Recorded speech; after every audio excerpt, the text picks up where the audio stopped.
जो भाव वर्णित किया जाता है कि हम शंकर को मंदिर में जाकर जल चढ़ाते हैं तो खड़े खड़े चढ़ाएं कि बैठकर चढ़ाएं। बहुत ध्यान देना साहब।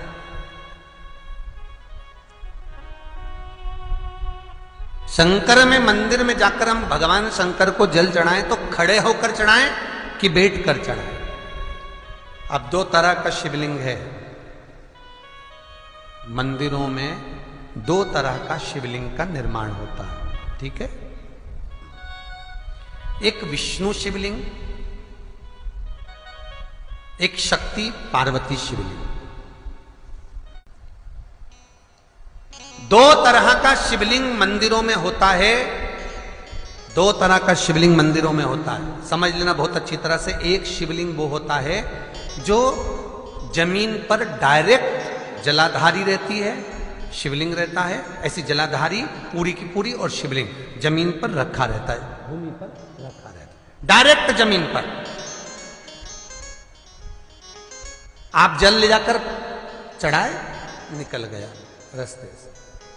एक शिवलिंग जो जमीन पर डायरेक्ट शंकर भगवान की जलाधारी और शिवलिंग रखा रहता है, वो शक्ति शिवलिंग कहलाता है। माता पार्वती का हस्त कमल उस शिवलिंग के सम्मुख में, और दूसरा शिवलिंग एक डमरू जैसा होता है। अब वो हम उसको कैसे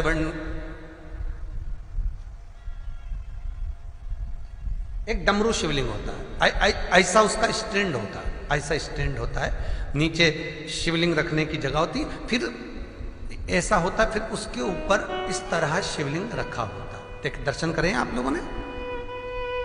अब फिर इसके ऊपर शंकर भगवान का शिवलिंग रखा होता है, ठीक है। इस तरह का जो शिवलिंग होता है, एक डायरेक्ट नीचे रखा हुआ शिवलिंग, और एक भगवान जो नीचे डमरू जैसी आकृति होती है, इस पे जो डमरू जैसा जो भाग बना होता है, ये भगवान विष्णु का हस्तकमल है, और ऊपर का जो भाग है वो भगवान ब्रह्मा का हस्तकमल है। इसको विष्णु शिवलिंग कहते हैं।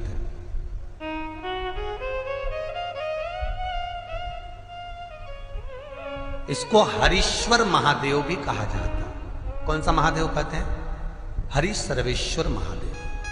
हरीश्वर महादेव भी कहते हैं, हरि सर्वेश्वर भी कहते हैं। तो डमरू जैसा जो शिवलिंग का निर्माण हुआ है मंदिर में, अगर शिवलिंग ऊंचा है, शिवलिंग थोड़ी सी हाइट पर है, ऊंचाई पर है, और डमरू जैसा भाग फिर उसके ऊपर जलाधारी के बाद शिवलिंग निर्माण किया गया है, तो वो विष्णु शिवलिंग कहलाएगा, वो हरीश्वर शिवलिंग कहलाएगा, वो हरि वंश शिवलिंग कहलाएगा, हरीश्वर कहलाएगा।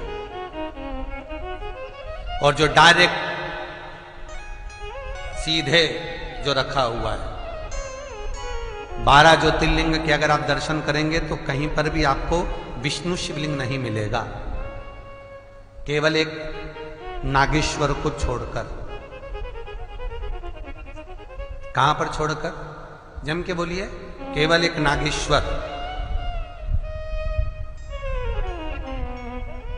नागेश्वर को छोड़कर बाकी के जितने 12 ज्योतिर्लिंग में शिवलिंग के दर्शन करोगे, सब शक्ति शिवलिंग मिलेंगे, सब जमीन पर।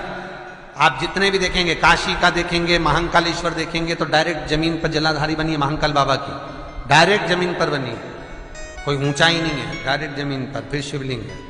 ओमकारेश्वर देख लीजिए, ममलेश्वर देख लीजिए, आप चाहें तो विश्वनाथ देख लीजिए, डायरेक्ट जमीन पर। सोमनाथ देख लीजिए, डायरेक्ट जमीन पर। केदारेश्वर देख लीजिए, डायरेक्ट जमीन पर। भीमाशंकर, वैद्यनाथ, डायरेक्ट। आप वैद्यनाथ जी के लाइव प्रसारण कभी चालू कर देखना, डायरेक्ट जमीन पर, डायरेक्ट। तो जितने भी शिवलिंग हैं सारे के सारे शक्ति शिवलिंग हैं। जो डमरू के भाग पर रखा हुआ है वो हरीश्वर शिवलिंग, विष्णु के हस्तकमल पर जो रखा है, तो शास्त्र कहता है आप शक्ति शिवलिंग का जब जब अभिषेक करें, बहुत ध्यान रखना अपनी जिंदगी में इस प्रसंग को श्रावण के महीने में बहुत ध्यान रखना। आपके आसपास में भी मंदिर हो तो उस पर ध्यान रखना। जो शक्ति शिवलिंग हो उस पर जब भी जल चढ़ाना तो बैठकर चढ़ाना, बैठकर चढ़ाना। शक्ति शिवलिंग पर जब भी जल चढ़े, भले शिवलिंग कितना भी ऊंचा हो, कितना भी ऊंचा हो तो शंघी से चढ़ा दो, पर जल बैठ कर चढ़ाइए। भले शिवलिंग ऊपर है, पूरा तरह से हाथ नहीं पहुंचा, जैसे सोमनाथ जी में अब शिवलिंग कितना बड़ा है, महाकालेश्वर का शिवलिंग कितना बड़ा है, तो उसको तो बैठकर स्नान नहीं करा सकते। भले शिवलिंग कितना भी ऊंचा हो, पर अगर भूमि टच है, शिवलिंग अगर भूमि टच है, शक्ति शिवलिंग है, तो भले आधा शिवलिंग नहाए, आधे पर पानी जाए, पर बैठकर ही स्नान कराया जाता है। और महाराज यदि हरीश्वर शिवलिंग है, अर्थात भगवान विष्णु के हस्त कमल पर, ब्रह्मा के हस्त कमल पर यदि शिवलिंग है, तो वो शिवलिंग का जब भी स्नान कराएंगे, अभिषेक कराएंगे, पूजन कराएंगे, तो खड़े होकर ही करना है। और खड़े होने का भी तरीका होता है, दोनों चरण बराबर में रखकर कभी भी शंकर भगवान के शिवलिंग का स्नान नहीं कराया जाता। महाराज दोनों चरण बराबर रखकर, अगर हरीश्वर शिवलिंग है, किसी मंदिर में शंकर को जल चढ़ाने के लिए आप गए हो और शंकर को जल चढ़ा रहे हो, तो हरीश्वर अगर शिवलिंग है तो दोनों पांव बराबर रखकर नहीं, एक सीधा चरण थोड़ा सा आगे रखिए और उल्टा चरण थोड़ा सा पीछे रखकर भगवान शंकर का जलाभिषेक करने पर लक्ष्मी जैसे अपने चरण रहते हैं, भगवान शंकर उसी तरह से लक्ष्मी को दौड़ाते हुए अपने घर में प्रवेश कराते हैं।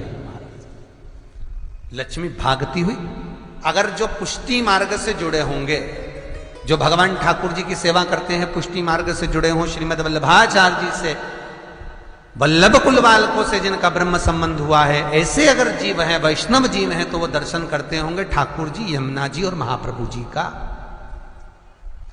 तो कैसा दर्शन करेंगे? श्रीनाथ जी का दर्शन करेंगे तो दोनों पांव श्री जी बाबा के, मेरे ठाकुर जी के बराबर पर है, नाथ द्वारा वाले श्री जी बाबा के, गोवर्धन नाथ जी के दोनों पांव चरण बराबर। श्रीमद वल्लभाचार्य जी का दर्शन करेंगे तो दोनों चरण बराबर के फोटो में मिलेंगे। पर यमुना जी का अगर आप दर्शन करेंगे, पटरानी यमुना जी का जब दर्शन करेंगे, तो यमुना जी का चित्र का दर्शन करेंगे तो यमुना हमेशा एक पांव यमुना जी का आगे मिलता है। क्यों? जो वैष्णव ठाकुर का दर्शन करे, श्रीमद वल्लभाचार्य जी के अनुसार भगवत चर्चा करे, उसके यहाँ यमुना भक्ति निरंतर प्रवेश करती जाए, इसलिए भागता हुआ चरण, दौड़ता।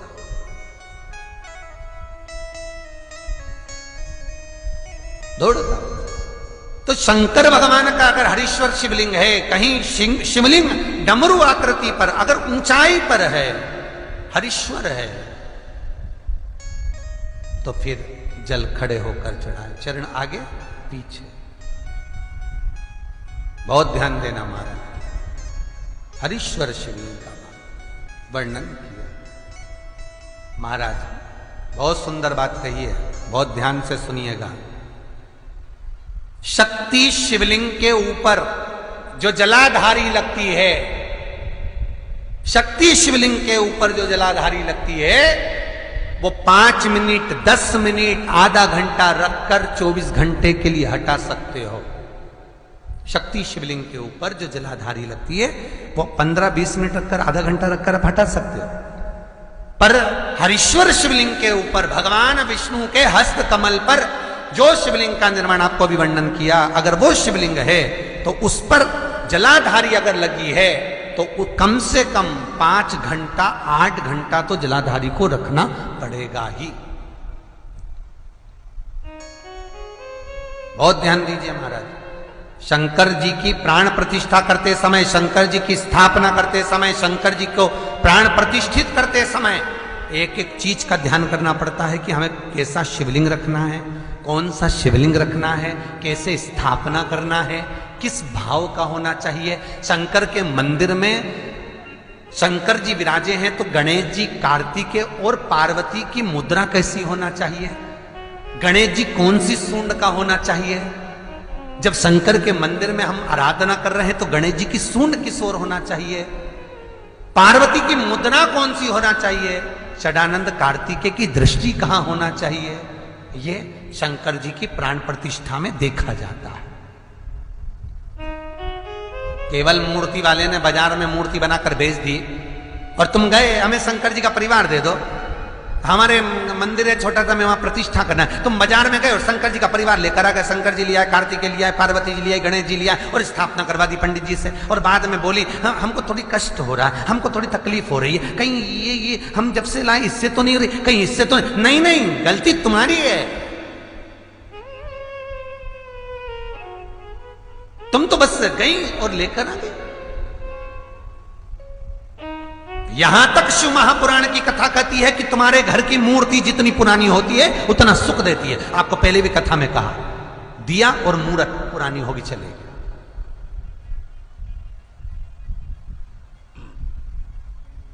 पुरानी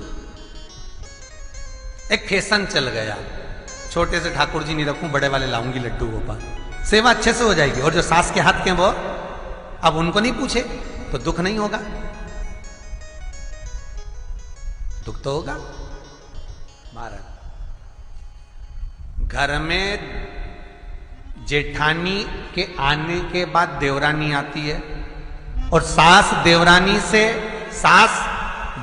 से बहुत लाड लड़ाती है। छोटी बहू है, ले साड़ी पहन ले, ये ले रकम ले, ये ले हैं। सास जब छोटी को बहुत कुछ करती है तो जेठानी का जिबड़ा जलता कि नहीं जलता? बोला तो सही, थोड़ा बहुत तो लगे, बताओ हमको तो कभी नहीं करा, हमको तो ऐसा कर ही नहीं, हमको तो ऐसा कर ही नहीं। उसी तरह आप नए भगवान लेकर आ गए, नई ठाकुर जी लेकर आ गए और छोटे ठाकुर जी पहले के हैं।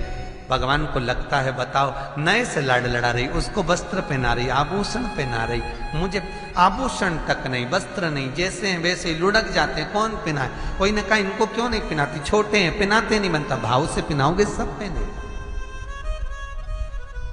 शिव महापुराण की कथा कहती है जितनी मूर्ति छोटी होती है, अंगुष्ठ के आकृति से जितनी मूर्ति छोटी होती चली जाती है उतना सुख प्रदान करती है। शिव महापुराण की कथा कहती है, भगवान शंकर का संवाद कहता है, शिव तत्व कहता है कि बचपन में अगर हम भगवान का भजन ना कर पाए हों तो जवानी में भगवान शिव का भजन कर लेना चाहिए।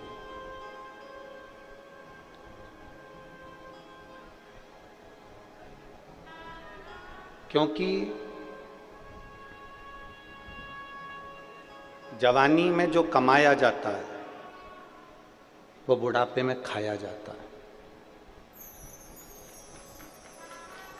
जो हमने जवानी में कमाया है,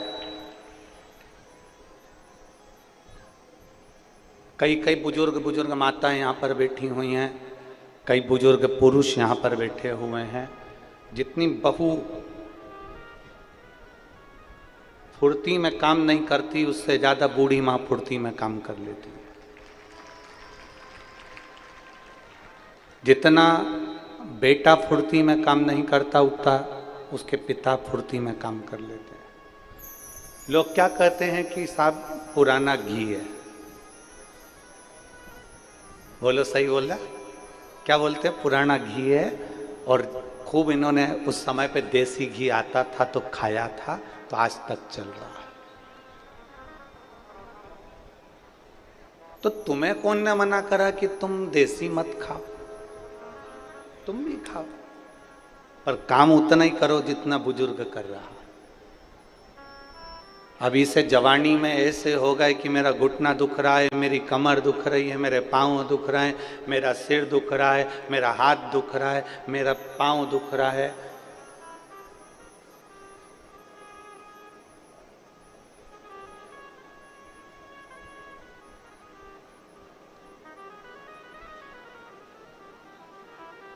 कौन मना कर रहा? जवानी में खाया हुआ बुढ़ापे तक रहता है तो जवानी में कमाया हुआ भी बुढ़ापे तक रहता है, तो जवानी में किया हुआ भजन भी मरते दम तक रहता है।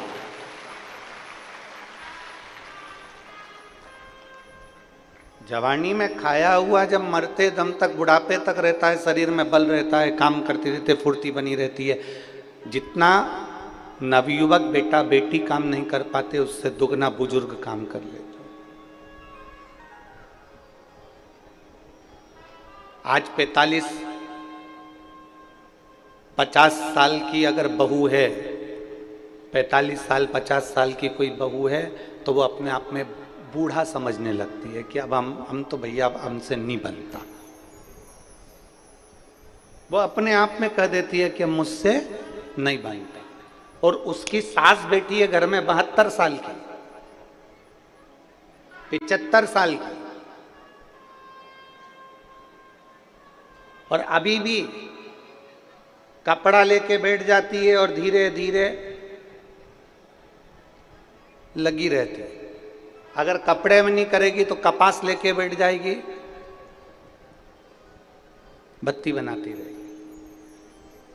मतलब वो फ्री नहीं बैठी है। काम पूरा करने के बाद बहू अपने कमरे में सोने चली जाती है, पर बूढ़ी माँ अपने कमरे में सोने कभी नहीं जाती। वो हाल में बैठी बैठी शिव महापुराण की कथा सुनती रहेगी, पर कमरे में सोने नहीं जाएगी, क्योंकि वो अपने आप को अभी बूढ़ी नहीं समझती है। और आप 45 साल 50 साल की आयु में आप बूढ़े समझने लगे।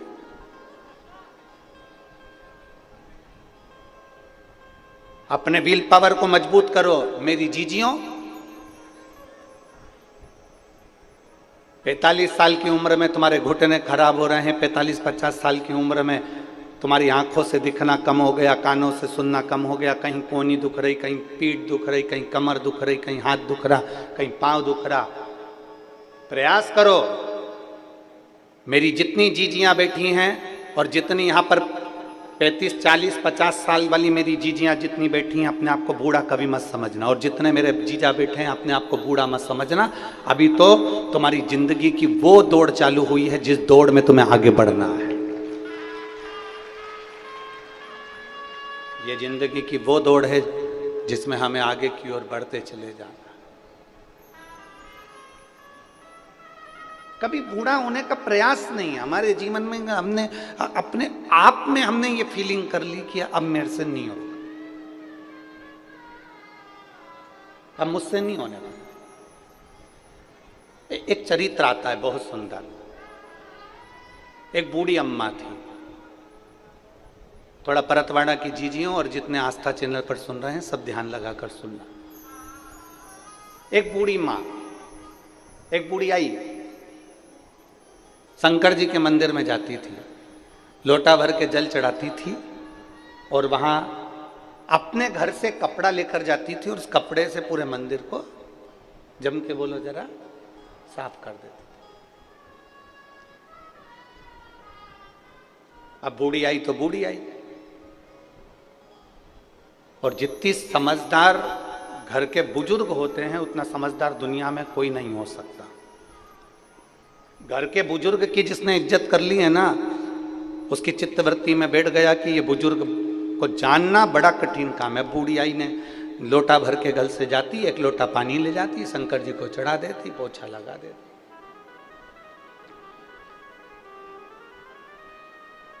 1 साल 2 साल 5 साल 10 साल 15 साल उसके लोटा भर जल चढ़ाते चढ़ाते निकल गए। 19 साल निकल गए उसके पानी चढ़ाते चढ़ाते।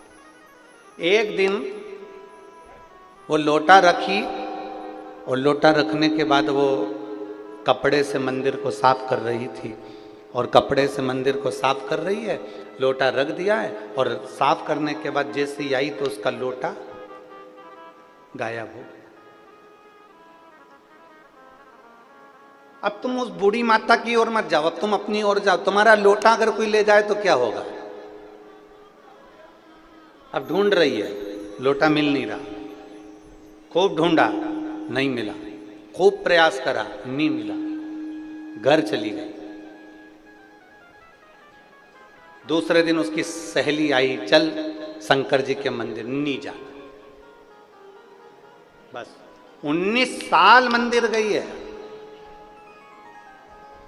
और लोटा गायब हुआ, मंदिर गायब, नहीं जाना।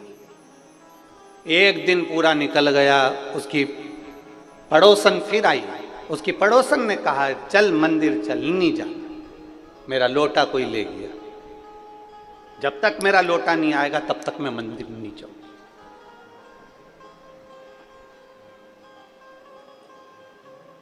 तीन दिन निकल गए, मंदिर नहीं गई।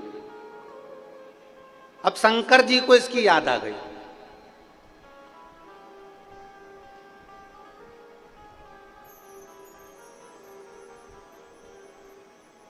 मेरा लोटा जब तक नहीं आएगा नहीं जाऊंगी।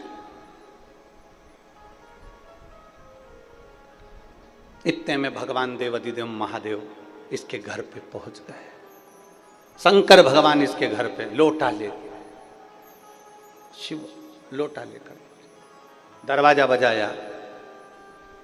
बुढ़िया बाहर आई। कौन? लो तुम्हारा लोटा। ये मेरा ही है? हाँ। तुम कौन? शंकर भगवान बोले मैं शंकर भगवान। दिख नहीं रही? जटा है, 3 नेत्र हैं, सांप डला हुआ है, मृगछाला पहने हुए। बुढ़िया बोली मैं कैसे मान लूं कि तुम शंकर भगवान हो? तुम्हारे पास में कोई आईडी प्रूफ है? कोई प्रमाण पत्र है? कोई प्रूफ करने की बात है? अब शंकर भगवान बोले मेरे को क्या प्रूफ करना, मैं तो शंकर भगवान। नहीं, मैं नहीं मान सकती कि तुम शंकर भगवान। 19 साल लोटा भर के जल चढ़ाया, कभी नहीं आए, तो मैं कैसे मान लूं कि तुम शंकर भगवान? शंकर भगवान बोले मैं तेरे सिर की कसम खा के कह रहा हूं कि मैं शंकर भगवान। बूढ़ी अम्मा बोली देख फालतू की बात कर मती,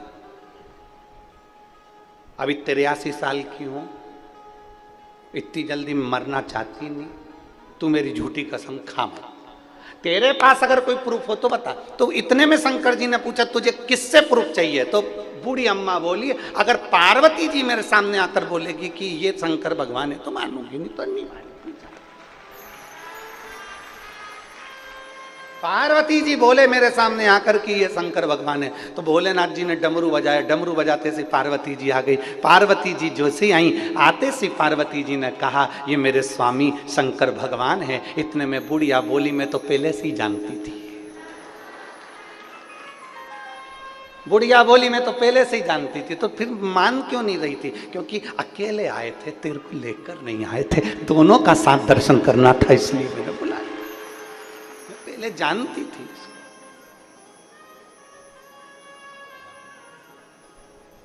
भक्ति, विश्वास, दृढ़ता इसी को कहते हैं।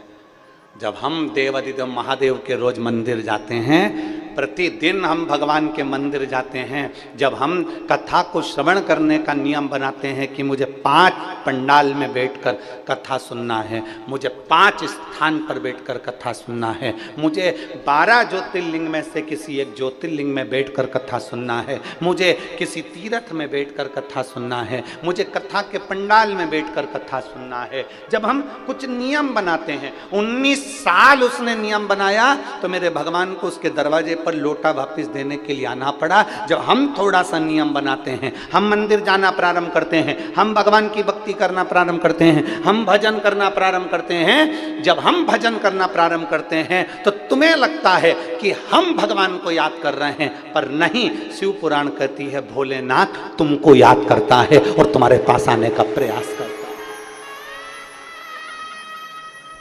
मेरे शंभु, मेरे त्रिकालदर्शी, मेरे कैलाशी, मेरे अविनाशी शंकर तुम्हारे पास में आने का प्रयास करते हैं।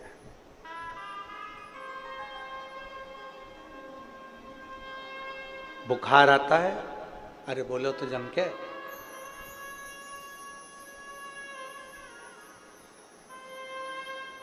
सिर दुखता है, पेट दुखता है, बुखार आया, सिर दुखा, पेट दुखा, शरीर में कोई सा भी कष्ट हुआ, सबसे पहले छूटता क्या है? शरीर में कष्ट हुआ तो सबसे पहले छूटता क्या है? बुखार आने पर आज मेरा शरीर ठीक नहीं है, आज मैं मंदिर नहीं जाऊंगी, आज मेरा सिर बहुत दुख रहा है, आज मैं भगवान की पूजन नहीं करूंगी, आज मेरा पेट दुख रहा है, आज मैं मंदिर नहीं जाऊंगी, आज मेरा शरीर में कष्ट है, मैं कथा में नहीं जाऊंगी। तो एक, जब तुम सिर में दर्द हुआ तो मंदिर छूटा, पेट में दर्द हुआ तो मंदिर छूटा, बुखार आया तो मंदिर छूटा। इतना तेज बुखार था तो भी डॉक्टर से पूछ रही है क्या खाऊं, मेरे को बहुत तेज फीवर है, पेट दुख रहा है तो भी डॉक्टर से पूछ रही है, मेरा पेट 3 दिन से बहुत मरोड़ खा रहा है। डॉक्टर बोले ये दवाई खाओ, ये चीज खाओ। इसके बाद फिर पूछा खाने में क्या खाऊं। डॉक्टर ने भी मन में सोचा मेरे प्राण मत खा, घर जा। अब विचार करिए, सिर दर्द हुआ तो मंदिर छूट रहा है, पेट दर्द हुआ तो भगवान का मंदिर छूट रहा है, बुखार आ रहा है तो भगवान शंकर का मंदिर छूट रहा है, शरीर में कष्ट है तो मंदिर छूट रहा है, घर में विवाह है तो मंदिर छूट रहा है, घर में कुछ तकलीफ आ गई तो मंदिर छूट रहा है, घर में कोई ज्यादा काम आ गया तो मंदिर छूट रहा है, ज्यादा मेहमान आ गए तो मंदिर छूट रहा है। खाना नहीं छूटा, पीना नहीं छूटा, कपड़े बदलना नहीं छूटा, खाना नहीं छूटा, मुंडा धोना नहीं छूटा, डेंटिंग पेंटिंग नहीं छूटी, छूटा तो केवल देवाधिदेव महादेव का दरवाजा छूटा।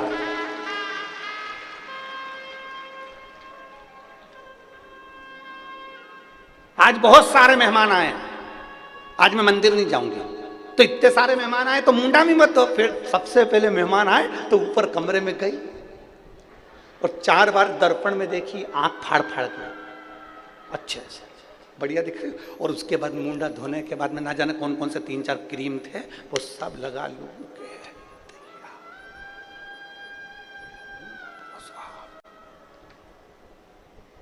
दर्पण के सामने आ गई। पति से कहती उठो, जल्दी आओ इधर, जल्दी आओ। पति ने बोला क्या हो गया? मेहमान आए। तो अच्छा है ना, इधर तो आओ, जरा मेरी साड़ी नीचे खींच देना पीछे से, जल्दी आओ। और वो पति बेचारा लेटा हुआ था, सोया हुआ था, बेचारा आया नीचे से और ये बढ़िया पटली वटली लेके कांच में देख रही, और थोड़ा सा नीचे, बढ़िया पल्लू लेके थोड़ा नीचे, थोड़ा और नीचे।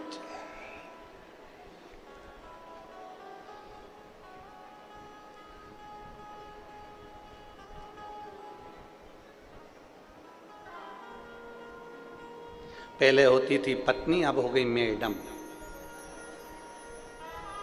पति को दिन भर डम डम, अब क्या कर, जरा खींचना। पति भी बेचारा क्या बोले, बोले तो क्या।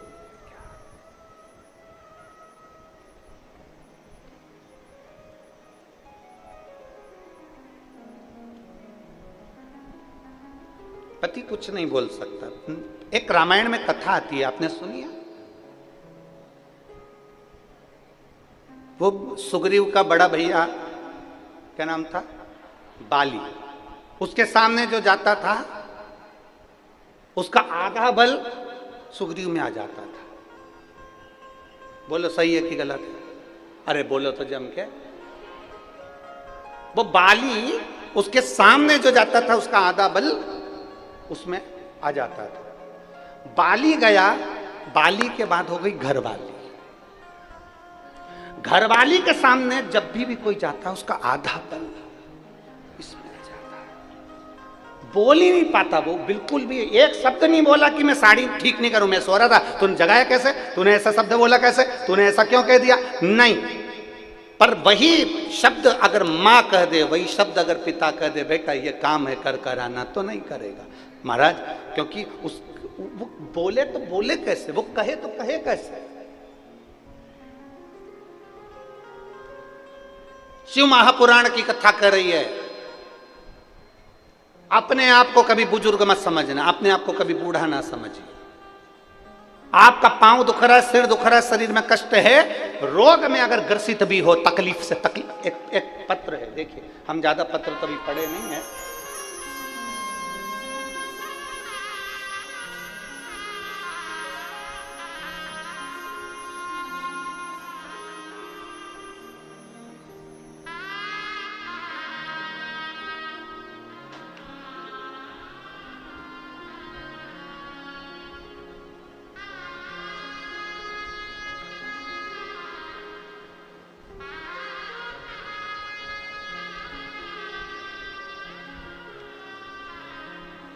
बाबू दादूजी खड़के, मुकाम पोस्ट घाट लाड़की, क्या लिखा है?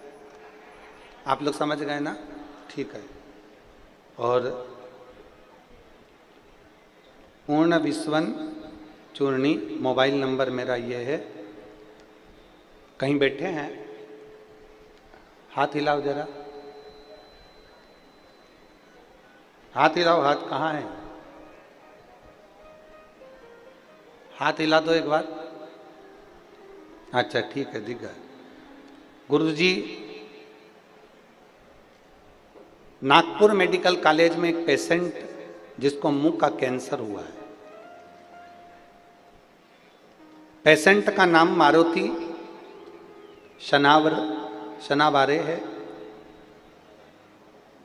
इन्होंने मुझसे बोला कि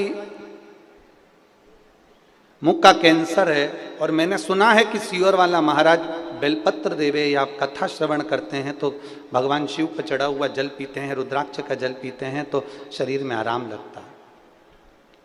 भैया मैं नहीं जा सकता, मेरे शरीर में कष्ट है। पेशेंट आए हैं क्या? नहीं आए? आए? हाँ तुम आ जाओ।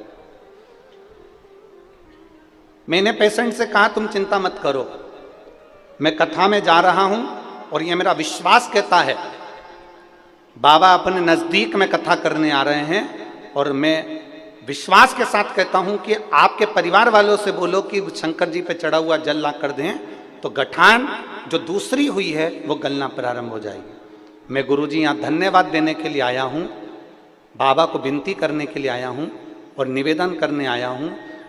मैंने दूसरी बार जब उससे बात करी तो वो कहता है मेरी जो दूसरी गठान कैंसर की हुई थी वो मुझे पूर्ण तरह से ठीक हो गई है और बाबा ने मेरे ऊपर कृपा करी है। बाबा उस व्यक्ति के लिए बस मुझे एक बेलपत्र अवश्य देना जिससे मैं उसको पहुंचा सकूं। आ जाओ शंभु।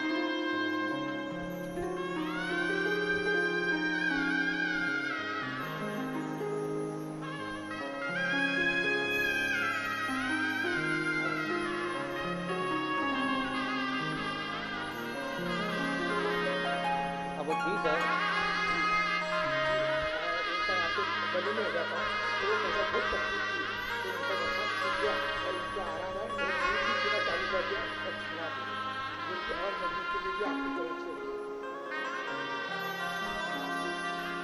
बोल रहे हैं कैंसर की गठान थी, ऑपरेशन की तैयारी थी, और जब शिव जी पे चढ़ा हुआ जल पीना प्रारंभ करा तो वो गठान पूरी फट गई और उसका पस पूरा निकल गया।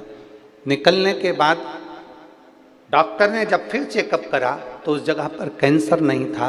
अब उन्होंने भोजन करना भी प्रारंभ कर दिया और दूध पीना भी चालू कर दिया। उसके साथ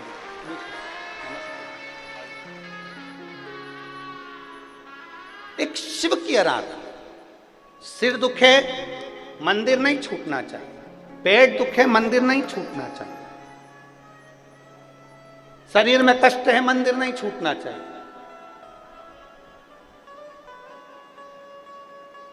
भगवान के मंदिर को हमें नहीं छोड़ना।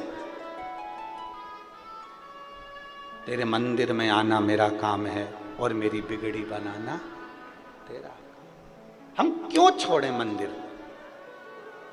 हम देवालय शिवालय को नहीं छोड़े। मेरा बेटियों से निवेदन है, मेरी माताओं से, मेरी जीजियों से निवेदन है, मेरे जीजाओं से निवेदन है, मैं निवेदन करूं मेरी माताओं से, मेरे बेटाओं से, अपने आप को बुजुर्ग न समझिएगा। अपने ये नहीं कि मैंने एक एग्जाम दिया और उसमें नहीं पास हुआ तो मैंने एग्जाम देना छोड़ दिया। मैंने 5 बार एग्जाम दे दिया, मैंने 6 बार एग्जाम दे दिया, मैंने 7 बार एग्जाम दे दिया और आपने एग्जाम देना छोड़ दिया।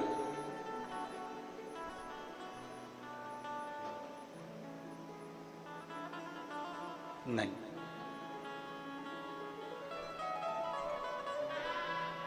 इस पंडाल में एक माता ऐसी बैठी है जिसके घर में 32 साल के बाद औलाद हुई। 32 वर्ष के बाद औलाद हुई। आज छोड़ दी थी, संतान नहीं होगी। अब डॉक्टर ने कह दिया संतान का सुख नहीं होगा, अब औलाद नहीं हो सकती। पर कथा श्रवण करी और कथा से बल मिला, और बल मिला तो उसने सोच लिया अब तो देगा तो देगा, और देने वाला कौन? वो महादेव ही दे सकता है, बाकी का दुनिया में कोई नहीं दे सकता। और एक बात अपने भीतर उतार कर रखना, मेरा देव अधिदेव महादेव जब देता है तो ऐसा देता है कि वो कभी जिंदगी भर खत्म नहीं होता है। देवता देते हैं तो हो सकता है कि वो एक दिन समाप्त हो जाए, पर मेरे महादेव जब देते हैं तो छप्पर फाड़ कर देते हैं, वो कभी समाप्त नहीं होता, कभी समाप्त नहीं होता। आप शंकर भगवान की आराधना करने के लिए मंदिर तक जाइए, आप शिव जी को जल चढ़ाने के लिए मंदिर तक जाइए, आप शंकर भगवान की आराधना करने के लिए देवाधिदेव महादेव तक पहुंचने का प्रयास करिए। जब आप देवाधिदेव महादेव के करीब में जाएंगे तो आप कहते हो कि हम शंकर के करीब गए ना, हम मान ही नहीं सकते कि आप शंकर के करीब गए। आप कहते हो हम मंदिर तक गए ना, आप मंदिर तक जा ही नहीं सकते। आप कहते हो हम शिव पुराण तक गए ना, आप शिव पुराण तक जा ही नहीं सकते।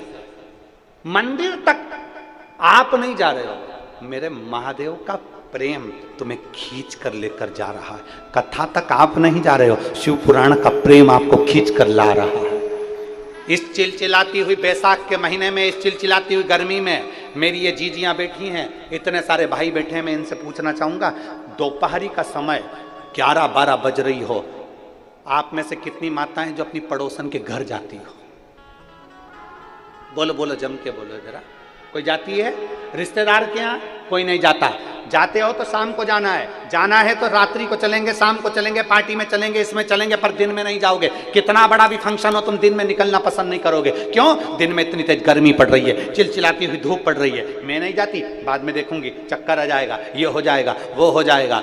कोई जाना पसंद नहीं करता, पर इतनी चिलचिलाती हुई बैसाख के महीने की गर्मी और दोपहर में 12:30 बजे तक कथा सुनना और दोपहर में 1:30 बजे अपने घर को और जाना, जरा विचार करिए। ये आप नहीं कर सकते, ये आपके बस का नहीं है। आपको शिव पुराण का प्रेम खींच कर ला रहा है, मंदिर में देवाधिदेव महादेव का प्रेम खींच कर ला रहा है।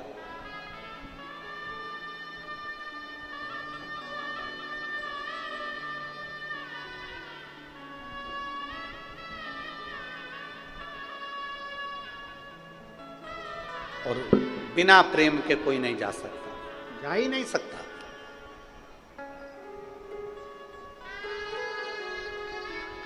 आप शिव जी के करीब में जा रहे हो तो ये उनका प्रेम है, आप नहीं जा रहे हो, शंकर जी खींच के बुला रहा है। आप भगवान शंकर का मंत्र जाप कर रहे हो, श्री शिवाय नमस्तुभ्यम, ये मंत्र आपको खींच कर ला रहा है कि आपको ये जपना है।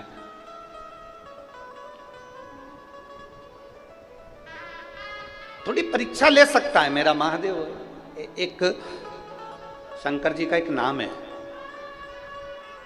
द्विजेश्वर, शिव जी का एक नाम है द्विजेश्वर। क्या नाम है? द्विजेश्वर। फिर एक बार बोलिए वापिस, द्विजेश्वर। शिव जी का एक नाम है द्विजेश्वर। शंकर ने एक अवतार लिया है, द्विजेश्वर अवतार। एक राजा हुए जिनका नाम था भद्रायु।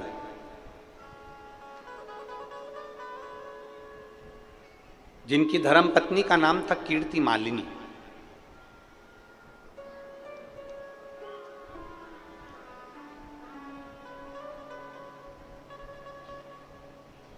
भद्रायु और कीर्ति मालिनी दोनों शादी के बाद भगवान शंकर की भक्ति में ऐसे, क्योंकि कीर्ति मालिनी भी बचपन से भगवान शंकर की आराधना करती थी, भद्रायु भी, राजा भद्रायु भी शंकर भगवान की आराधना करते थे। दोनों ने विवाह करा और विवाह करने के बाद दोनों ने नियम बना लिया कि प्रतिदिन शंकर भगवान के शिवलिंग का पूजन करना।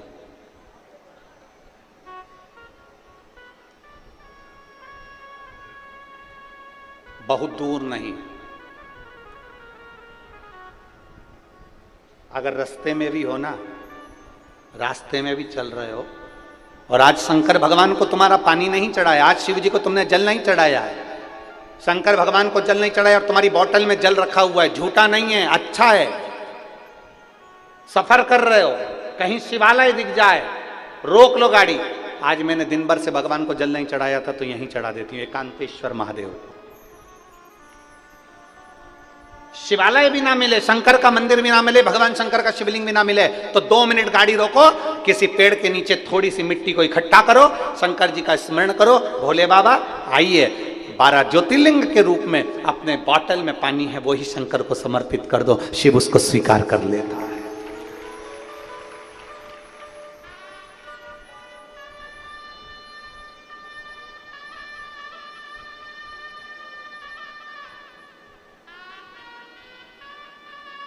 बहुत सरल, इससे सरल दुनिया में कोई देवता नहीं हो सकता। वो देव अधिदेव महादेव, जिनको भोला कहते हैं।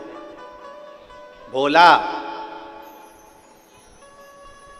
कीर्ति मालिनी और भद्रायु ने भगवान शिव की आराधना करना प्रारंभ करी, शिव की भक्ति करना प्रारंभ करी, इतनी भक्ति में डूब गए। और हम फिर कहेंगे शंकर भगवान थोड़ी परीक्षा ले सकता है, शिव जी थोड़ी परीक्षा ग्रहण कर सकता है, परीक्षा ले सकता है, पर इतना याद रखना परीक्षा वो लेता है ना तो बल भी वो देता है। कई माताएं कहती अब मैं तो बहुत दुखी हो गई, अब मेरी जिंदगी में अब तो इतना दुख दे दिया भगवान, अब सहन नहीं कर सकती। शिव महापुराण की कथा कहती है भगवान दुख भी उतना देता है जितना तुम सहन कर सकते हो। डॉक्टर इंजेक्शन उस तरह से देता है जितना धीरे धीरे तुम सहन कर सकते हो। अर्थात तुम्हारी जितनी कैपेसिटी है उतना ही दुख मिलेगा, तुम्हारी जितनी कैपेसिटी है उतना ही सुख मिलेगा। परमात्मा के दरवाजे पर भेदभाव नहीं है। मेरा भोलेनाथ जो भी दे रहा है वो श्रेष्ठता में देने का प्रयास करता है।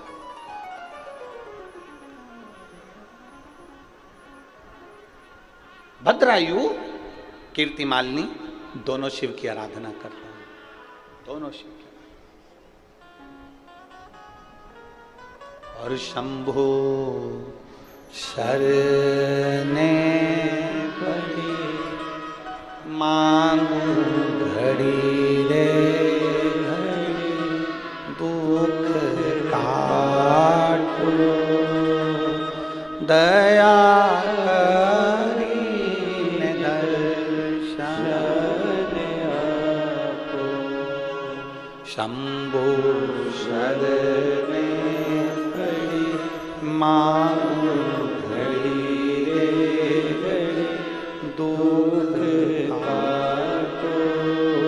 दया करी दर्शन आपो।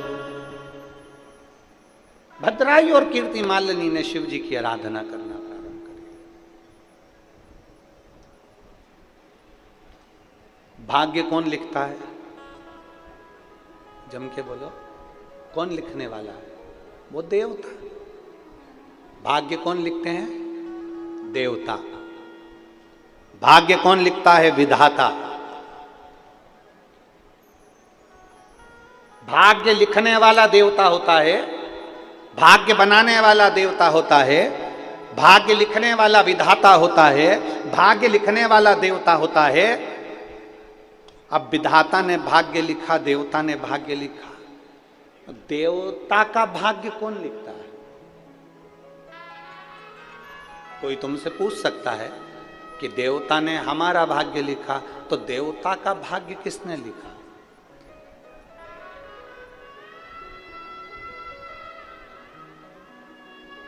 देवता का भाग्य लिखने वाला कौन? एक हाथ में भोलेनाथ जी ने अमृत लिया और अपनी हाथ पर कोनी में मला, मलते से भगवान विष्णु को प्रकट कर दिया। दूसरे हाथ से मंथन कर फिर उन्होंने ब्रह्मा जी को प्रकट कर कर कमल के पुष्प पर बिठा दिया। पूछा ब्रह्मा और विष्णु ने, ब्रह्मा और विष्णु पूछ रहे हैं दुनिया का भाग्य लिखने वाला विधाता होगा, पर विधाता का भाग्य लिखने वाला कौन होगा? तब ब्रह्मदेव कहते हैं दूसरे का भाग्य लिखने वाला विधाता हो सकता है, संसार के लोगों का भाग्य लिखने वाला देवता हो सकता है, पर देवता का और विधाता का भाग्य लिखने वाला भी केवल देवाधिदेव महादेव ही हो सकता है।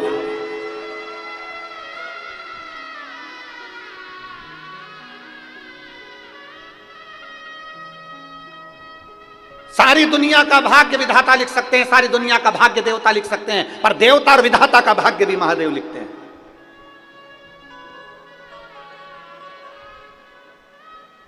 और देवता ने और विधाता ने तुम्हारे भाग्य में जो लिख दिया, तुम्हारी किस्मत में एक भी सुख की रेखा नहीं है। तुम्हारी किस्मत में एक भी अच्छी रेखा नहीं है। मान लो किसी ने कह दिया, कोई ज्योतिषाचार्य ने तुम्हारी पत्रिका देखकर कह दिया तेरी जिंदगी में दुख ही दुख है, तेरी जिंदगी में कष्ट ही कष्ट है, तेरी जिंदगी में कहीं यश नहीं है, तो कितनी भी मेहनत कर ले तुझे हमेशा अपयश ही मिलेगा, तू जिंदगी में हमेशा दुख ही रहेगा, तू कष्ट में रहेगा, तू कोई दुकान नहीं कर पाएगा, तू नौकरी नहीं कर पाएगा, तू व्यापार नहीं कर पाएगा, तू उन्नति नहीं कर पाएगा, तू जिंदगी भर गुलामी करेगा। तेरी किस्मत में यह लिखा है। दुनिया का कोई व्यक्ति तुम्हारे भाग्य को बता दे कि तेरी जिंदगी में दुख ही दुख लिखा है, मेरा एक निवेदन है, अगर उस व्यक्ति को जिसकी किस्मत में कोई सुख नहीं है, अगर वो शंकर जी के मंदिर में जाकर एक लोटा जल चढ़ाए और उसी जल को अपने मस्तक पर लगाए तो भाग्य की रेखा भी मेरा महादेव पलट देता है।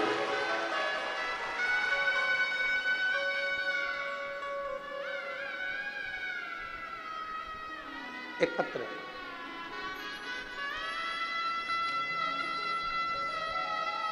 सो रूपाली प्रतीक सावरकर, चांदूर बाजार, अमरावती की रहने वाली हैं। मेरा मोबाइल नंबर ये है। कहीं बैठी हो तो हाथ हिला सकती हैं, कहीं बैठी हो तो हाथ हिला। आप ही हैं? बच्चा आया है साथ में? नहीं आया है। सो रूपाली प्रतीक सावरकर, चांदूर बाजार, अमरावती। एक बार वापिस हाथ हिला दो।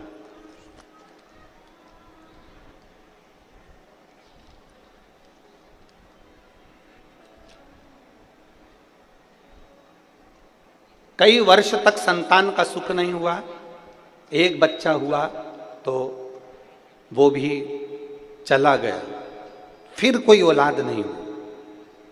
अब किसी के कहने पर हमने शंकर भगवान को जल चढ़ाना प्रारंभ करा और उसी जल को पीना प्रारंभ करा। सफेद आंकड़े की जड़ का प्रयोग करा। लोग कहते हैं सियोर वाला महाराज बताता है, हमने वैसा वैसा प्रयोग करा और बाबा की कृपा का हम क्या गुणगान करें गुरुदेव। बाबा ने हमारी झोली भर दी और हमारे यहाँ संतान की प्राप्ति हुई, जिसका फोटो में लगा रही हूँ। आप लोग एलईडी पर आस्था चैनल पर फोटो देख सकते हैं। दोनों हाथ हिला दो एक बार जी वापिस। बधाई आपको बहुत बहुत। बैठिए। शिव तत्व आखिर इस पत्र में लिखा क्या कि डॉक्टर भी मना कर दिए, सारे चांस समाप्त हो चुके, तब देने वाला भी तो वो है। अकाल मृत्यु वो मरे जो काम करे चंडाल का, और काल उसका क्या बिगाड़े जो भक्त हो महाकाल का। बैठो बहन। जो शिव की आराधना करता है, जो शंकर की आराधना करता है, जो शिव की उपासना करता है, तुम्हारी किस्मत में, तुम्हारे भाग्य में विधाता ने, भगवान ने, देवता ने कोई सुख की रेखा नहीं लिखी। मान लो तुम हार रहे हो, बार बार हार रहे हो, तुम्हें लग रहा है कि तुम्हारी सुख की कोई रेखा नहीं, कोई सुख की रेखा नहीं।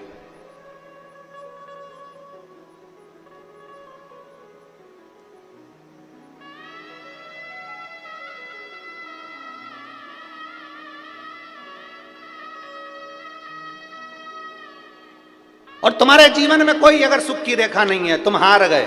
बहुत सारे लोग हैं ऐसे, नए नए बच्चे 10th का एग्जाम दिया, 12th का एग्जाम दिया, सीए का एग्जाम दिया, इंजीनियरिंग का एग्जाम दिया, डॉक्टरी की पढ़ाई कर रहे हैं, नहीं है, हार गए। नौकरी के लिए पूना चले गए, मुंबई चले गए, हार गए। मेरी नौकरी नहीं लग रही, मेरा व्यापार नहीं चल रहा, हार गए। किसी ने कह दिया तेरी दुकान बांध दी, किसी ने कह दिया टोना कर दिया, किसी ने कह दिया नजर लग गई, किसी ने कह दिया कुछ हो गया। जब भूतों का नाथ, भूत अधिपति स्वयं मेरा महाकाल राजा तुम्हारे एक लोटा जल चढ़ाकर आते हो और पानी लाकर जब दुकान पर छींटते हो, तो किसी के बाप में दम नहीं है कि तुम्हारी दुकान पर नजर लगा दे, क्योंकि भूत अधिपति महाकाल राजा वहां है। कौन नजर लगाए? किसकी हिम्मत, किसकी सामर्थ्यता?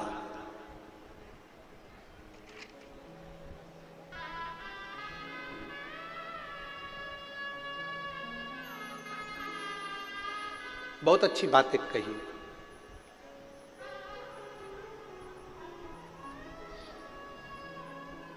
हे शिव, हे शिव, इन निगाहों में वो तासीर हो जाए। हे शिव, इन निगाहों में वो तासीर हो जाए, नजर जिस पर भी डालूं वो तेरी तस्वीर हो जाए।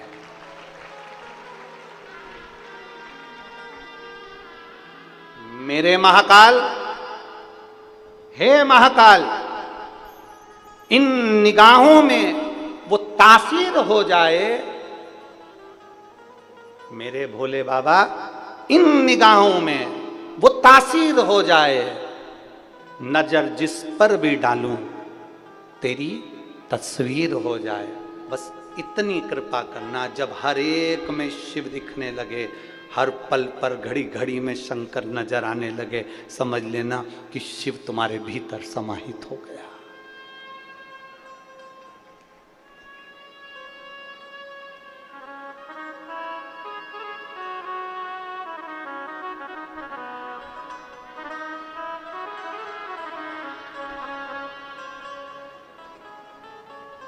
शिव भीतर समाहित।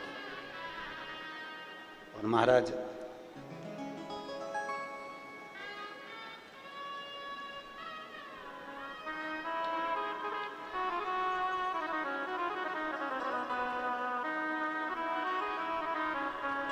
शंकर की भक्ति, शिव का स्मरण, शिव का गुणगान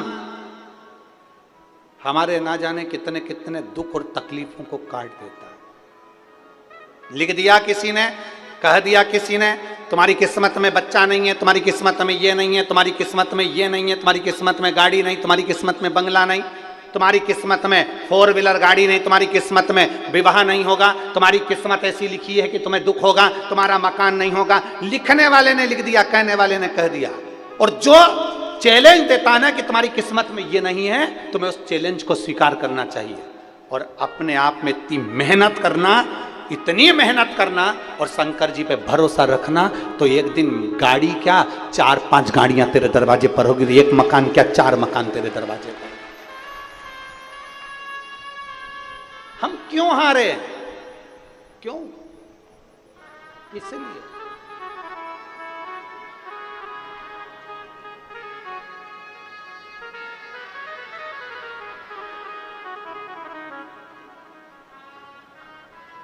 आगे बढ़ने के लिए 3 चीजें बहुत जरूरी है।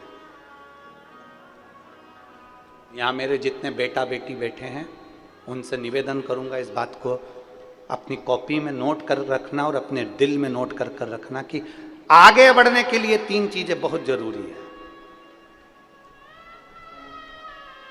अगर बहुत ऊंचाइयों को छूना है, बहुत ऊपर बढ़ना है, तो 3 चीजें अपने अंदर धारण कर लो।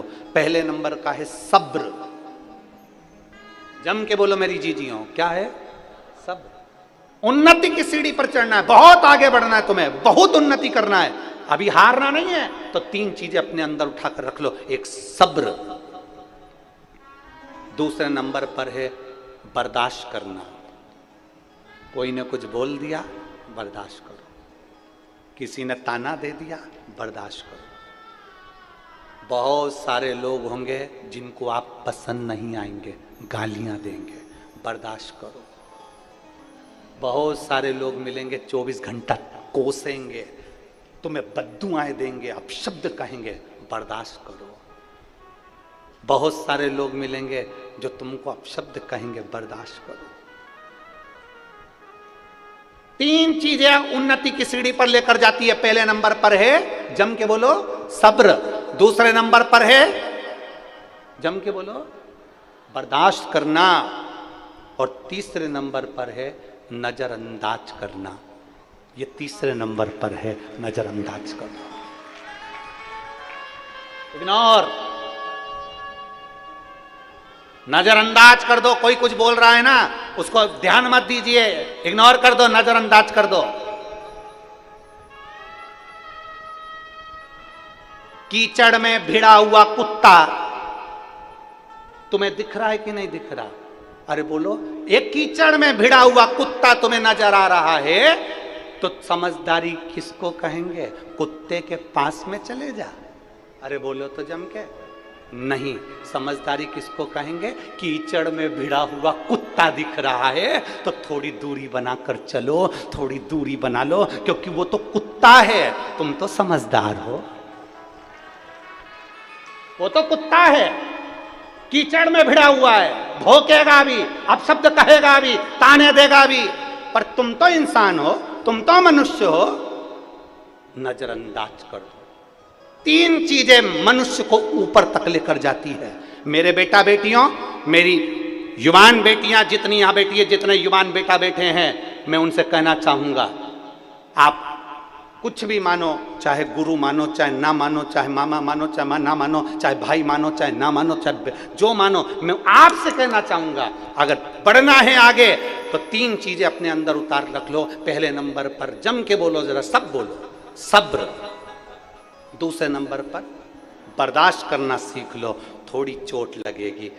पत्थर निकलता है ना, कंपनी जो जमीन में से पत्थर निकलता है ना, उस पर चोट मारी जाती है मूर्ति बनाने के लिए। जितनी अमरावती में मंदिर हो, जितने परतवाड़ा में मंदिर हो, जितने चांदुर बाजार में मंदिर हो, जितने बलगांव में मंदिर हो, जितने सिरजगांव में मंदिर हो, जितने अंजनगांव में मंदिर हो, तुम्हारे आसपास में जितने मंदिर हैं, उन मंदिर की मूर्तियों को देखना, पत्थर से बनी है। अगर पत्थर से बनी है तो पत्थर जमीन में से निकला होगा, उस पत्थर को चोट लगी होगी, खूब मारा होगा, पत्थर ने बर्दाश्त किया होगा, इतनी चोट पड़ी होगी, तब जाकर वो मंदिर में पुजाया है। जिसने बर्दाश्त कर लिया वो जगत में पुजा जाता है। जो पत्थर को चोट मारी जाए और पत्थर टूट जाता है, वो मूर्ति नहीं बनता, फिर फर्श बनता है, जमीन पर लगता है, उस पर लोग थूकते हैं, गंदगी करते हैं, जूता रखते हैं, पांव रखते हैं। जिसने चोट को सहन कर लिया, बर्दाश्त कर लिया, पहले चोट लगेगी, घर के लोग चिल्लाएंगे, अपशब्द कहेंगे, माँ चिल्लाएगी, पिता चिल्लाएंगे, भाई चिल्लाएगा, बंधु चिल्लाएंगे, दुनिया के लोग चिल्लाएंगे, तुम उसको बर्दाश्त करते चलो, करते चलो, क्योंकि इतने कट्ठे बन जाओगे कि तुम्हें तराशने वाला इतना तराश देगा, फिर मंदिर में पूजे जाओगे, तुम्हारे ऊपर जूता नहीं रखाएगा, फूल रखाएगा। तुम्हारे ऊपर जूता नहीं रखाएगा, तुम्हारे ऊपर फूल रखाएगा, बेलपत्र रखाएगी, तराश आ जाएगा तुमको। तो तीन चीजें अपने अंदर उतार कर रख लो। अगर उन्नति की सीढ़ी पर बढ़ना है, बहुत आगे बढ़ना है, तो तीन चीजें अपने अंदर हो। फिर से बोलेंगे, पहले नंबर पर सब्र, दूसरे नंबर पर बर्दाश्त, और तीसरे नंबर पर नजर अंदाज कर दो, इग्नोर मत देखो, मत बोलो। कोई तुमको कुछ भी कहे उसकी ओर देखना भी नहीं है। हमें यही मानकर चलना है कि हमें हमारी मंजिल तक पहुंचना है। यहां तक आते हो ना मेरी जीजियों, कथा के स्थल तक आते हो, कथा के पंडाल तक आते हो ना, रास्ते में तुम्हारी पहचान वाली के बहुत सारों के घर पड़ते हैं। बोलो सही है कि गलत है? अगर आप बलगांव से निकले हो तो यहाँ तक आने के लिए बीच में कोई ना कोई का घर तो पहचान वाले का होगा। सिरज गांव से निकले तो पहचान वाले का घर तो होगा, अंजन गांव से निकले तो घर तो होगा, और अमरावती से निकले तो बीच में कहीं ना कहीं तुम्हारा पहचान वाले का घर तो होगा, और परतवाड़ा वाले भी अपने घर से निकल रहे हैं तो रास्ते में किसी ना किसी पहचान वाली का घर तो होगा। पर तुम समझदार हो, तुम्हें मालूम है 9:30 बजे कथा का समय है, मुझे टाइम पर मंजिल पर पहुंचना है। अगर मैं इसके यहाँ रुक गई ना तो मेरा समय बर्बाद हो जाएगा। मैं भले बाद में आ जाऊंगी, इसको तो मैं बाद में देख लूंगी, पर मैं अभी नहीं रुकूंगी, क्योंकि मुझे मंजिल तक पहुंचना है, मुझे कथा तक पहुंचना है। कथा तक पहुंचना है तो तुम किसी रिश्तेदार के नहीं रुके, इग्नोर कर दिया, नजरअंदाज कर दिया। घर भी था, चाहती तो रुक जाती, 2 गिलास चाय पी के आती, थोड़ा बहुत खाकरा भी खा के आ जाती, वो हो सकता था भाकर बड़ी भी मिल जाए। चाहती तो रुक जाती तो थोड़ा मिल जाता, पर नहीं, मुझे मंजिल तक पहुंचना है। 9:30 बजे कथा में पहुंचना है, ठंडे ठंडे पहुंच जाऊंगी, मंजिल तक पहुंच जाऊंगी तो अच्छा रहेगा, रास्ते में नहीं रुकी। अब जाने के टाइम भी तुमने सोचा, जाने के टाइम पे क्या सोचा? नहीं, अब 12:30 बज रही, भैया बहुत लेट हो गए, 1 बज गई, आरती करते करते मैं तो गाड़ी में बैठूं, और रास्ते में इतने सारों के घर थे, कहीं नहीं रुकी, क्योंकि इसको मालूम है घर चली जाऊंगी तो वहीं आराम कर लूंगी, क्या मतलब यहाँ रुकने से, टाइम बर्बाद करने से। अर्थात तुमने अपनी मंजिल देखी, इग्नोर कर दिया सबके मकान को, सबके घर को, नहीं रुके तुम कहीं पर भी, नजरअंदाज कर दिया आपने, और चल दी अपनी मंजिल की ओर। और जो मंजिल की ओर बढ़े तो बढ़कर 9:30 बजे के पहले कथा के पंडाल में पहुंच गए तो आराम से आगे जगह मिल गई और आराम से बैठ गए, बड़ी मस्ती से बैठ गए, क्योंकि मंजिल करीब आ गई थी, मंजिल के पास पहुंच गए थे। अगर रुकते रुकते आते हैं ना तो तुम भी कहीं ना कहीं पेड़ के नीचे बैठे होते या गाड़ी के किनारे बैठे होते, जगह नहीं मिल पाती, क्योंकि मंजिल के बीच में कोई ना आए। इनको नजरअंदाज करते हुए चलिए, आपको अपनी मंजिल देखना है। मुझे सीए बनना है, सीए की मंजिल देखी है, मुझे डॉक्टर बनना है, डॉक्टर की मंजिल देखी है, मुझे इंजीनियर बनना है, इंजीनियर की मंजिल देखी है, मुझे अच्छी बहू बनना है, मुझे अपनी मंजिल देखना है, मुझे अच्छा व्यक्ति बनना है, मुझे अपनी मंजिल देखना है, मुझे किसी की ओर नहीं देखना। कौन क्या कर रहा है मुझे क्या मतलब। आग लगे बस्ती में, जम के बोलो जरा, अपन रहो मस्ती में। तो सब्र, बर्दाश्त और नजरअंदाज, तीन चीजें मेरे बेटा बेटी को आगे बढ़ा देती है। शायद दुनिया में कोई ऐसा राजनेता नहीं होगा जिसको इतनी गाली पड़ती होगी जितनी कि मोदी जी को लोग देते होंगे। पर मैं धन्यवाद दूंगा माननीय प्रधानमंत्री जी को कि जिन्होंने, वास्तवता है कि शिव पुराण की ये तीन चीजें उन्होंने अपने अंदर रख रखी है। पहले नंबर पर सब्र, दूसरे नंबर पर बर्दाश्त करना, बोले जाओ बोले जाओ बोले जाओ, बर्दाश्त करना, और तीसरे नंबर पर मैं प्रधानमंत्री जी को धन्यवाद दूंगा कि नजरअंदाज करते चले जाते, इसलिए प्रधानमंत्री बन जाते, इसीलिए प्रधानमंत्री की गादी पर बैठ जाते हैं, इसीलिए। और अभी फिर तैयारी है। तीन चीजें उन्होंने अपने अंदर धारण कर शिव महापुराण की ये तीन चीजें आप भी धारण कर रखो। और शायद वो तो नेता में है कि तो उनको इतनी, शायद दुनिया में कोई महात्मा या कोई संत या कोई पंडित ऐसा नहीं होगा जिसको इतनी गाली पड़ती होगी, सबसे ज्यादा हमको ही पड़ती है। शिव पुराण वाला महाराज प्रदीप मिश्रा सबके टारगेट में रहता, जितनी हमको पड़ती होगी गाली उतनी दुनिया में किसी महाराज को नहीं पड़ती होगी। पर सब्र, बर्दाश्त और नजर उस स्थान तक पहुंचा देगा आपको कि आप भी देखते रह जाएंगे। मेरे बेटा बेटी इतनी जल्दी हिम्मत नहीं हारना। मेरी माताओं से, मेरी जीजियों से निवेदन, आप बूढ़े नहीं हुए हो, आप बुजुर्ग नहीं हो। घुटने में थोड़ा सा दर्द हुआ, डॉक्टर साहब को दिखाया, डॉक्टर साहब ने कहा घुटना बदलना पड़ेगा ना, थोड़ा इंतजार करो। मैं मंदिर जाना चालू करती हूँ, शंकर जी पे बेलपत्र चढ़ाना प्रारंभ करती हूँ, एक बेलपत्र मैं खाना प्रारंभ करती हूँ, और जब मैं बेलपत्र खाऊंगी तो ये मेरा भरोसा कहता है कि मेरा घुटना ठीक होगा, और निश्चित है कि वो ठीक होगा। विश्वास के साथ जा रहे हो ना। मेरी कमर में दर्द है, डॉक्टर साहब ने कहा रीढ़ की हड्डी का ऑपरेशन होगा, नहीं, पहले मैं प्रयास करूंगी, मेरे शंकर के मंदिर जाना चालू करूंगी, मेरा भोलेनाथ मेरा ऑपरेशन नहीं होने देगा। नहीं होने देगा तो नहीं होने देगा, भरोसा तो करो।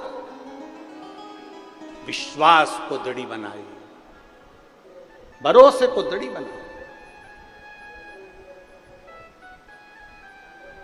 शिव महापुराण की कथा कहती है, भद्रायु कीर्ति मालिनी जहां जाते वहां शिव की आराधना करते, बिना शंकर की आराधना के एक क्षण नहीं रह पाते। थोड़ा परीक्षा शिव ले सकता, थोड़ी परीक्षा देवाधिदेव महादेव ले सकते, और ली। एक ब्राह्मण और एक ब्राह्मणी का रूप रखकर शंकर भगवान माता पार्वती के साथ में भद्रायु राजा अपनी धर्म पत्नी कीर्ति मालिनी के साथ जब वन में घूम रहा था, तो शंकर भगवान और पार्वती जी ब्राह्मण और ब्राह्मणी का रूप रखकर सामने एक माया के शेर को प्रकट करा, और माया का एक शेर प्रकट कर और दौड़ना प्रारंभ करा। शेर उनके पीछे दौड़ रहा है, शंकर और पार्वती ब्राह्मण और ब्राह्मणी बनकर आगे आगे भाग रहे। कभी कभी परीक्षा की जो घड़ी आती है ना, उस परीक्षा की घड़ी में हमें भय लगता है। कभी कभी परीक्षा की घड़ी में हमें भय उत्पन्न हो जाता है। कभी कभी हम टूट जाते हैं। शिव महापुराण की कथा कहती है कई कई बच्चे ऐसे हैं, कई कई बेटा बेटियां ऐसी हैं, कई कई बहुएं ऐसी हैं, कई बेटे ऐसे हैं कि परीक्षा की घड़ी में हम टूट जाते हैं। परीक्षा की घड़ी से मतलब क्या? एग्जाम देना ही परीक्षा नहीं है। परीक्षा की घड़ी में जीवन में कई बार तकलीफें आ जाती हैं और हम टूट जाते हैं। बस अब बहुत हो गया, अब मैंने देख लिया, अब आज के बाद मैं किसी मंदिर में जल चढ़ाने नहीं जाऊंगी, मंदिर छोड़ दो, अब मेरे बस का नहीं है, अब मैं नहीं जाऊंगी, अब मैं बहुत परेशान हो गई, अब मैं ये नहीं करूंगी ना। जितना दुख आए, जितनी दुख की घड़ियां आए, जितनी तकलीफें आए, शिव पुराण कहती है उसमें हारना नहीं है, बल्कि देवाधिदेव महादेव के मंदिर तक और जाओ और उसके मंदिर में झाड़ू पोछा लगाकर उसकी सेवा अर्चना करो और जाइए।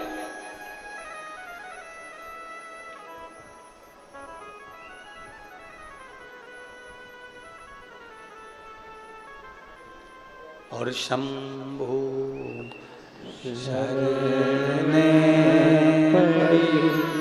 मांगू घड़ी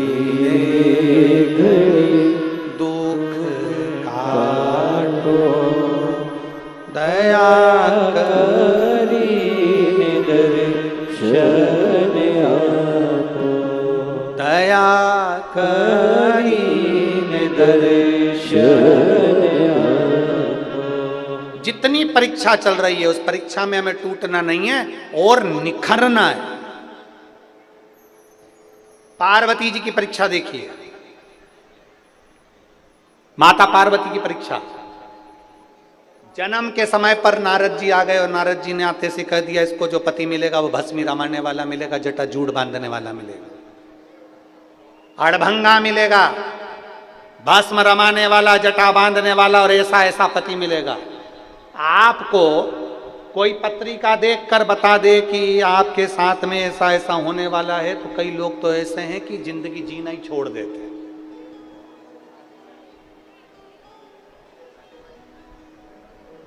कई लोग जीवन को जीना ही छोड़ देते।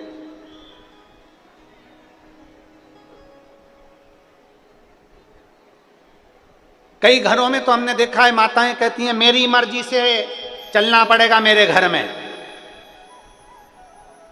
अरे बोलो तो जम के। अब तुमने सुना कि नहीं सुना तो हमको तो नहीं मालूम कि तुम्हारे यहाँ पर बोला कि नहीं बोला। कई घरों में बुजुर्ग लोग कह देते हैं हमारी मर्जी से चलना पड़ेगा, मैं तुम्हारा बाप हूं, मेरी मर्जी से चलना पड़ेगा। कई माताएं कह देती है मैं घर की मां हूं, मेरी मर्जी से चलना पड़ेगा। अब जो कह रही हैं कि मेरी मर्जी से चलना पड़ेगा, हम उनसे पूछना चाहते हैं तुम्हारी मर्जी से पैदा हुए क्या? अरे बोलो तो जम के, बोलो री परतवाड़ा की जी जम के बोलो, तुम्हारी मर्जी से पैदा हुए क्या? जम के तो बोलो नहीं, तुम्हारी मर्जी से पैदा नहीं हुए। अगर तुम में मर्जी से पैदा होते तो तुम ये सोचते मैं अच्छे घर में पैदा हूं, मैं ऐसे घर में पैदा हूं, मैं वैसे घर में पैदा हूं। घर तुम्हें तुम्हारी मर्जी का नहीं मिला, पैदा तुम अपनी मर्जी से नहीं हुए, भाग्य तुम्हारी मर्जी का नहीं है, मकान तुम्हारी मर्जी का नहीं है, पढ़ना कुछ चाहते थे पढ़ कुछ रहे हो, तुम्हारी मर्जी का नहीं है, जो ललाट पर लिखा उसके अनुसार चल रहे हो। बहू जम के बोलो तुम्हारी मर्जी की नहीं।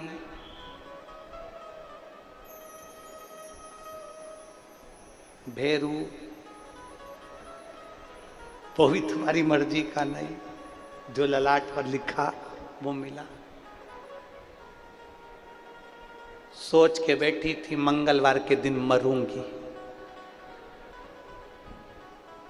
मालूम पड़े उसके पहले निपट गई तो। मरना भी अपनी मर्जी का नहीं है,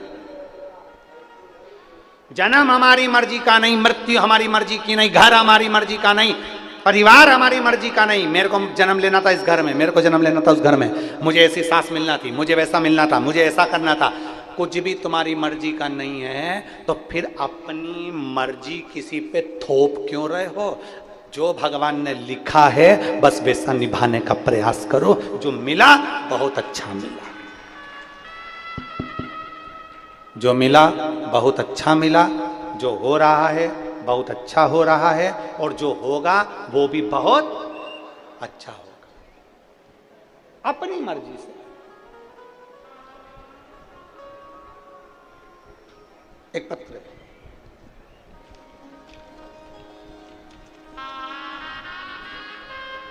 सोमाया अमोल पांडे, मुकाम पोस्ट रासे गांव, तहसील अचलपुर, जिला अमरावती की रहने वाली हूं। कहीं बैठी हो तो हाथ हिलाइएगा, अगर कहीं बैठी हो देखिए का। अच्छा, बच्चा लायो साथ में, लिया, आ जाओ लिया। सोमाया अमोल पांडे, मुकाम पोस्ट रासे गांव, तहसील अचलपुर, जिला अमरावती की रहने वाली हूँ। मेरी शादी को 14 साल हो गए थे, संतान का सुख नहीं था। गुरुदेव 1 वर्ष, 2 वर्ष, 3 वर्ष, 4 वर्ष, 8 वर्ष, 9 वर्ष तक हम लोगों ने डॉक्टर को दिखाया। 8-9 साल में इतने हताश हो गए कि डॉक्टर को दिखाना भी बंद कर दिया। 9 साल निकल गए, 10 साल निकल गए, 11 साल निकल गए, 12 साल निकल गए, पर संतान का सुख नहीं। अब करें क्या? अस्पताल के बहुत इलाज करवाए। कई लोगों ने कहा वहां चले जाओ, वहां से गोद भरवा लो, हमने गोद भी भरवाई। तब हमने 8 साल इलाज कराने के बाद में और सब दूर जाना बंद कर दिया। कहीं पर नहीं जाते, कोई बाबा जोगी नहीं और कोई डॉक्टर नहीं, सब बंद कर दिया। अब तभी हमारी ननद जो प्रतिदिन आपकी शिव पुराण की कथा सुनती है, हमसे कहती है, भाभी आप संतान प्राप्ति के लिए सफेद आंकड़े की जड़ का प्रयोग करो। हमने हमारी ननद से कहा, अब ये कौन सा नया महाराज आ गया जो ये आंकड़े की जड़ का प्रयोग बता रहा है। तब मेरी ननद ने कहा, आप टीवी पर कथा आती है उसको सुना करो और सफेद आंकड़े की जड़ आप कमर में बांधो। मैंने मेरी ननद के कहने पर पहली बार पशुपतिनाथ का व्रत किया और सफेद आंकड़े की जड़ को कमर पर बांधा। गुरुजी सत्य कहूं ना तो मेरा भरोसा तो नहीं था, क्योंकि इतने सारे मैं बाबाओं से मिली, इतने सारी जगह से गोदी भरवाई, इतने डॉक्टरों को दिखाया कि संतान नहीं हो सकती। 14 साल हो गए, अब क्या संतान हो। पर बाबा ने ऐसी कृपा करी, हमें 3 महीना भी नहीं हुआ सफेद आंकड़े की जड़ बांधे हुए, और 2.5 महीने के अंदर मेरा गर्भ ठहर गया और बाबा की कृपा से मेरे यहाँ संतान की प्राप्ति हुई, जो 14 साल के बाद मुझे औलाद हुई। आ जाओ, 14 वर्ष के बाद मुझे संतान बाबा ने दिया।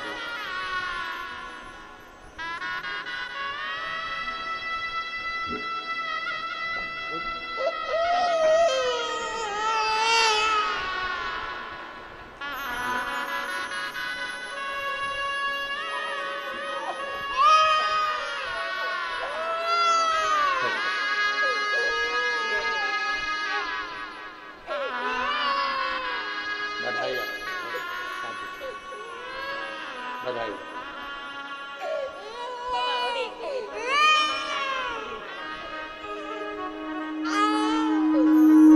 14 वर्ष के बाद औलाद देव अधिदेव महादेव ने दी है। एक बार जोरदार ताली बजाकर बाबा का धन्यवाद। साधुवाद, शिव तत्व। और खाली ना जाता कोई दर से तुम्हारे, खाली न जाता कोई दर से तुम्हारे, मैं भी खड़ी हूँ नंगे बागे पसारे, अपने हृदय से लगा लो, गिरा जा रहा हूँ, उठा लो भोले अपने दर से, अब तो ना टालो, गिरी जा रही हूँ, उठा लो। एक विश्वास दड़ी बनाई, एक भरोसा दड़ी बनाई। पार्वती जी के भाग्य में पति लिखा, अड़भंगा, भस्मी रवाने वाला, जटाजूड़ बांधने वाला, नग्न वेशधारी। पार्वती जी बड़ी हुई,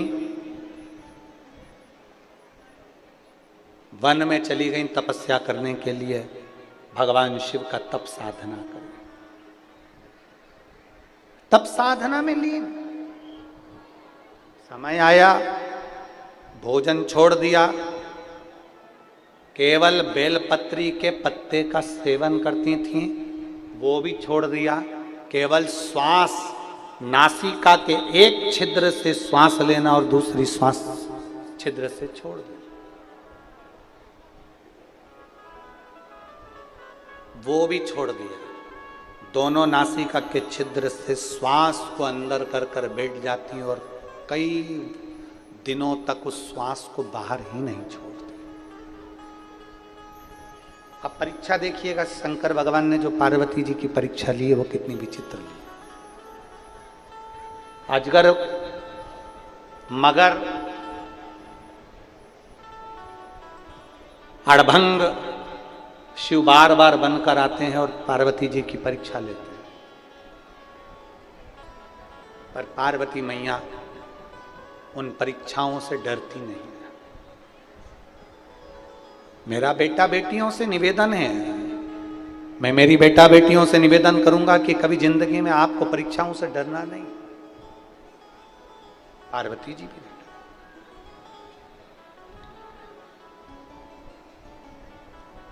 बिल्कुल ना डरिए।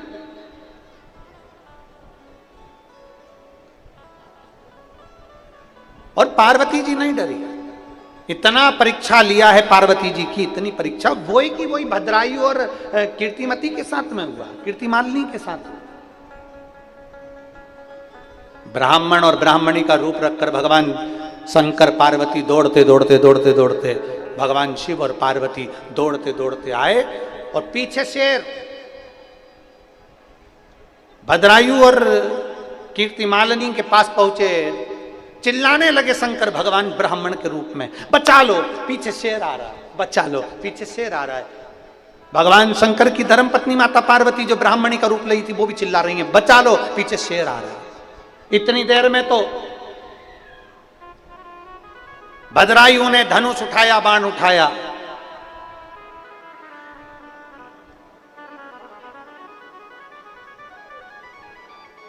और शेर लपक कर आया। ब्राह्मण की पत्नी ब्राह्मणी को शेर ने पंजे में भर लिया और जो पंजे में भरा और मुख में भरकर खींचते खींचते वो ले जाने लगा। भगवान शंकर जो ब्राह्मण के रूप में थे वो हाथ जोड़कर कहते हैं, भद्रायु मेरी पत्नी को बचा ले, मेरी पत्नी को बचा ले। भद्रायु ने जो बाण छोड़ा शेर को लगा, पर वो छेदित होकर चले गया, पर शेर उस ब्राह्मणी को खींचता खींचता ले गया। आखिरी में ब्राह्मणी के टुकड़े टुकड़े सामने शेर ने कर दिए और खाना प्रारंभ कर दिया। ब्राह्मण रोता बिलखता हुआ भद्रायु के आगे, उसकी धर्म पत्नी के आगे हाथ जोड़कर कहता रहा, मेरी पत्नी को बचा लो, मेरी पत्नी को बचा लो। पर भद्रायु से वो पत्नी बच नहीं पाई।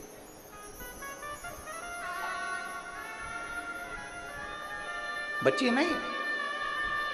शिव महापुराण की कथा कहती है, भगवान शंकर का संवाद कहता है, शिव तत्व कहता है।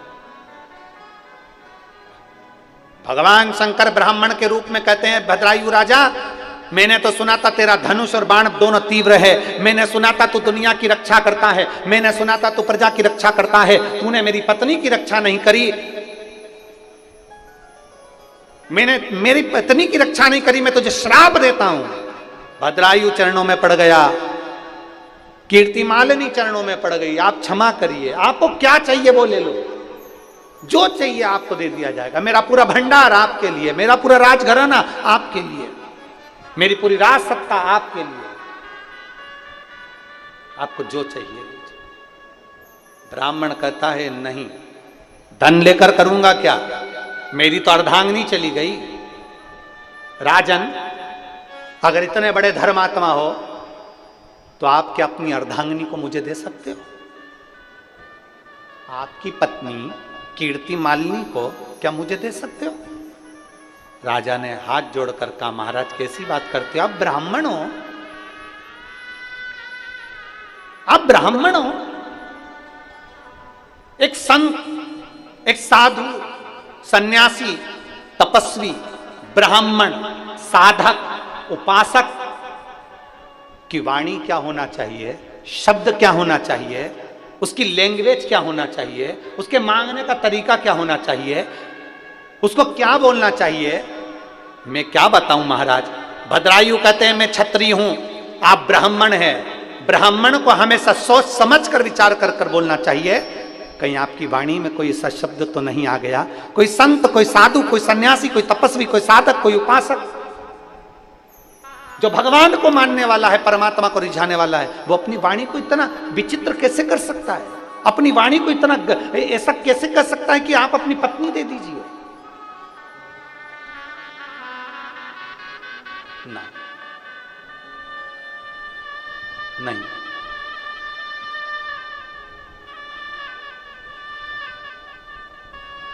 महाराज, ब्राह्मण देवता मैं अपनी पत्नी को नहीं दे सकता। आप कैसे कह सकते हो? आप कैसे बोल सकते हो कि मेरी पत्नी? आप मेरी पत्नी को मांग रहे हो? जरा विचार करिए।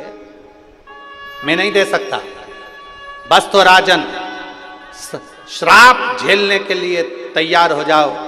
तब आखिरी में मालिनी, कीर्ति मालिनी ने अपने पति को देखा और पति ने कीर्ति मालिनी को देखा।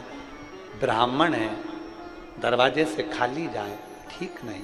राजा ने हाथ में संकल्प लिया, ठीक है, मैं अपनी पत्नी को तुम्हें दे देता हूं, मैं अपनी पत्नी को तुम्हें दे देता हूं, पर अभी शरीर को नहीं रखूंगा क्योंकि मेरी पत्नी को मैं बहुत चाहता हूं, मेरी पत्नी को मैं बहुत स्नेह करता हूं। सामने चिता लगाई और सामने चिता लगाकर अग्नि को प्रकट करा और भद्रायु राजा उस अग्नि में कूदने वाला था। इतनी देर में उस ब्राह्मण के स्वरूप में से शंकर भगवान निकलकर बाहर आ गए। शिव बाहर।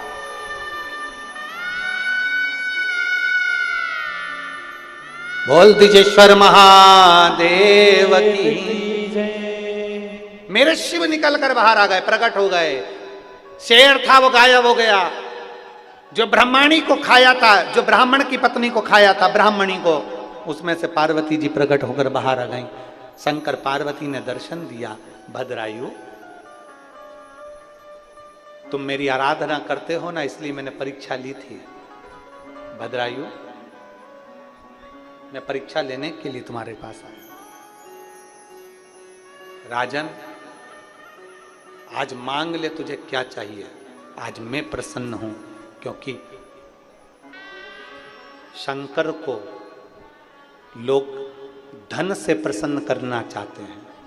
शंकर को लोग बहुत सारे इत्र सुगंध से प्रसन्न करना चाहते हैं। शंकर भगवान को लोग अपने वैभव और सत्ता से प्रसन्न करना चाहते हैं।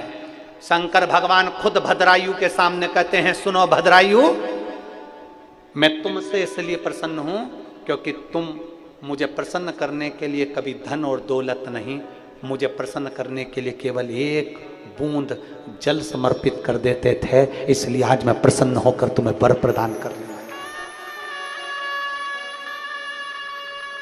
मेरी जीजियों, मेरे जीजाओं, मेरी माताओं, मेरे भाई, मेरी बहन और जितने आस्था चैनल पर कथा सुन रहे हैं, जितने फेसबुक यूट्यूब पर कथा सुन रहे हैं, जितने परतवाड़ा की इस पवित्र भूमि पर कथा को श्रवण कर रहे हैं, उनसे निवेदन करूंगा, एक बूंद जल अगर महादेव को चढ़ाया जाता है तो महादेव तुम्हारे अपने हो जाते हैं। जो तुम मांगते हो वो महादेव को तुम्हें देना ही पड़ता है।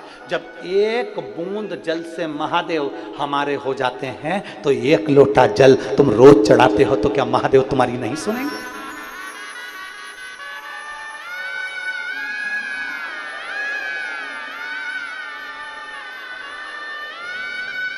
नजर उतरवा लेना। आवाज अच्छी है, बहुत बाबा की कृपा है, ऐसी बोल्ड रही है। एक लोटा जल से क्या महादेव प्रसन्न नहीं हो सकते? एक लोटा जल से क्या महादेव प्रसन्न नहीं होंगे? एक पत्र है,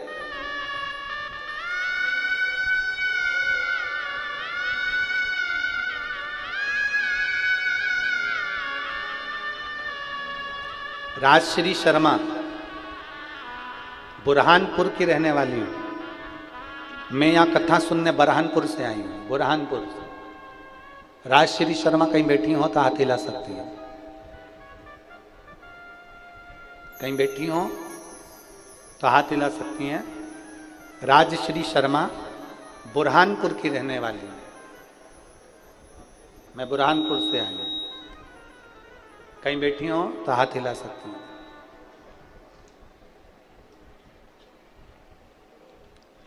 दिख गई क्या? अच्छा, एलईडी के उधर है तो कैमरा से कैच हो रहा है? नहीं हो रहा। राजश्री शर्मा, अगर आप यहाँ बैठी हैं तो आ सकती हैं आप पंडाल में, यहाँ व्यासपीठ के पास में आ जाएं, एक बेलपत्र ले जाना, क्योंकि कैमरे में आप दिख नहीं रहे हो, एलईडी के पीछे हो, इसलिए तो आप आकर बेलपत्र ले जाएं। राजश्री शर्मा, बुरहानपुर की रहने वाली हूँ।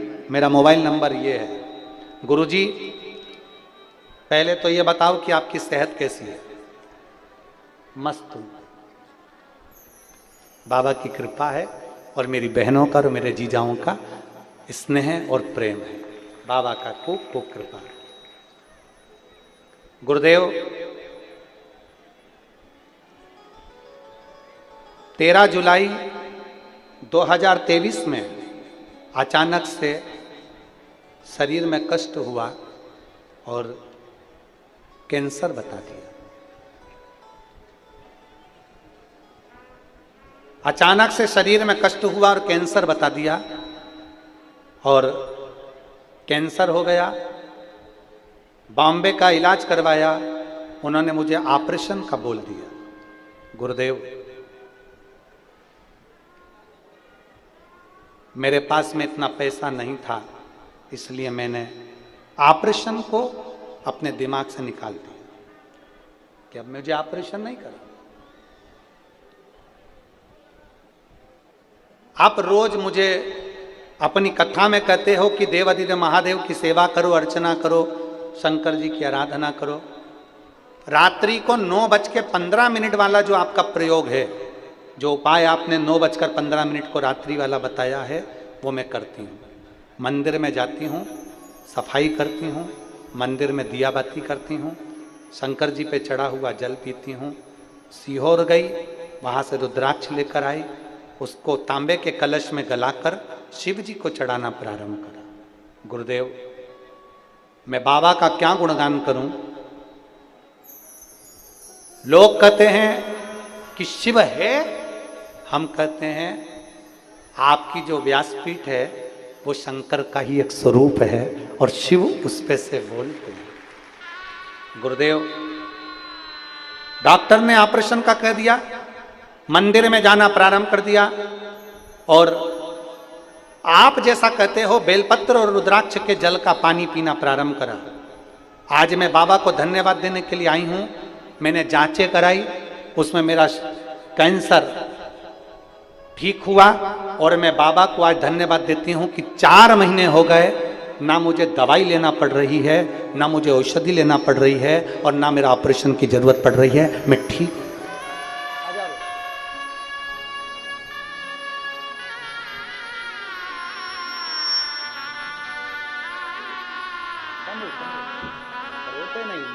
बाबा तो भरोसा है ना,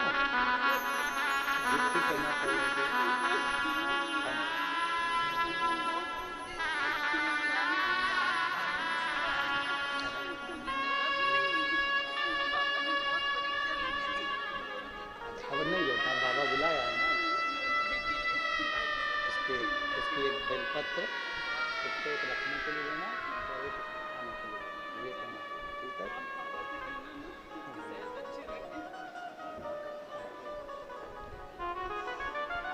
अब पंडाल में जगह मिल गई ना? शंभू,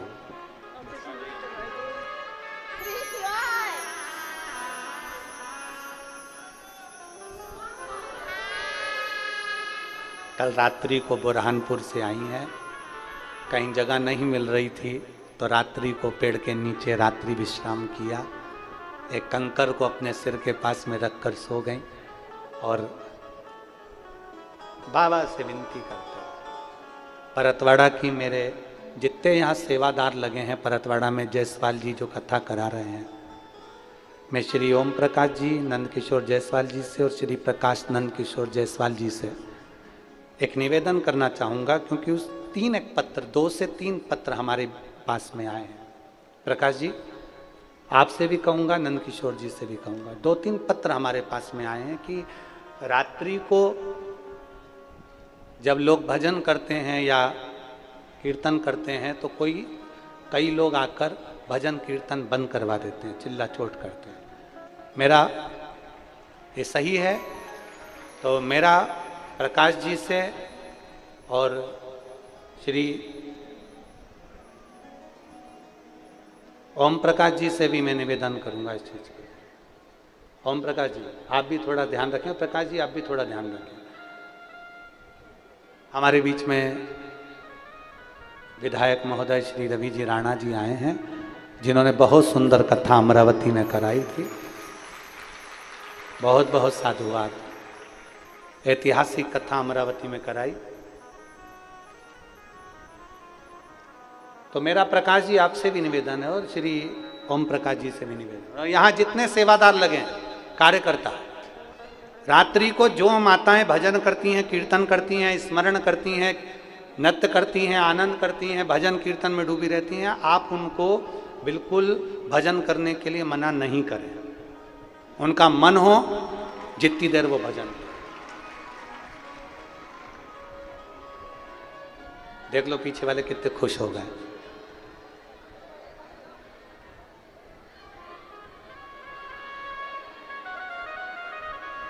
ये प्रसन्नता इन लोगों की, ये आते ही भजन करने के लिए। तो कृपया निवेदन है आप सबसे, इनको खूब भजन कीर्तन करने। रात्रि के समय पर कोई 2-3 लोग आते हैं, वो भजन कीर्तन बंद करवाते हैं। मेरा श्री रवि जी राणा जी भी आए हुए हैं, और यहाँ के अगर विधायक जी भी यहाँ पर हों तो उनसे भी निवेदन करूँगा, उनके भी सेवादार, श्री रवि राणा जी आपके भी सेवादार, इस चीज़ का ध्यान रखें कि रात को महिलाएं जो भजन करती हैं उसको बंद ना किया जाए, उनको करने दो। जितनी देर वो भजन करे, भजन में क्या दिक्कत है भाई? भजन में क्या तकलीफ है? करो भजन, स्मरण करिए, भक्ति करिए, आय काय के लिए, भजन के लिए। और यहाँ के जितने भी सेवादार लगे हुए हैं, कोई निःशुल्क पानी पिला रहा है, कोई बिस्कुट खिला रहा है, कोई कोल्ड ड्रिंक, कोई आइसक्रीम, कोई भोजन, कोई भंडारा, कोई प्रसादी, कोई चना, कोई भेलपुरी, जो खिला रहे हैं, जो पिला रहे हैं, बड़े आनंद में, जल व्यवस्था, ठंडा पानी की व्यवस्था, इन सब के लिए मैं जोरदार ताली बजाकर स्वागत करिए इनका। साधुवाद। परतवाड़ा वालों, दिल लूट लिया तुमने खिलाने और पिलाने के मामले में, धन्य है आप, साधुता आप। खूब पानी की व्यवस्था करी गई, कोल्ड ड्रिंक की व्यवस्था करी गई, और जगह जगह पर चाय और आदि आदि की व्यवस्था खूब निःशुल्क करी गई है। बहुत बहुत साधुवाद है आपको, बहुत बहुत धन्यवाद। साधु।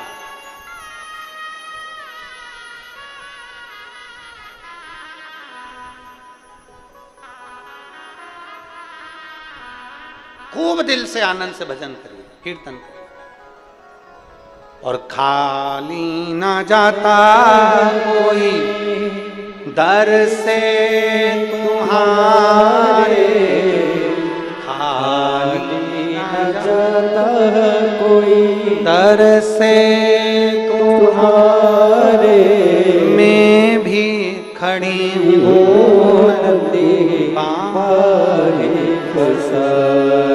अपने हृदय से लगा लो,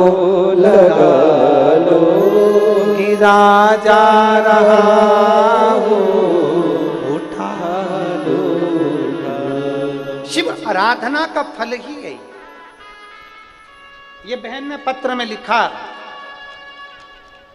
डॉक्टर तुरंत ऑपरेशन का कर रहा था, पर मैंने डॉक्टर साहब से कहा मैं ऑपरेशन नहीं करा सकता। और शंकर पर भरोसा कर कर शिव मंदिर जाना प्रारंभ करा, शंकर के मंदिर में सेवा करना प्रारंभ करी, झाड़ू पोछा करना प्रारंभ करा। बाबा की कृपा से आज मेरा शरीर ठीक है और बाबा ने बड़ी करुणा करी, मेरा कैंसर ठीक हुआ। एक शिव की आराधना करना, शंकर का गुणगान करना सहज नहीं है।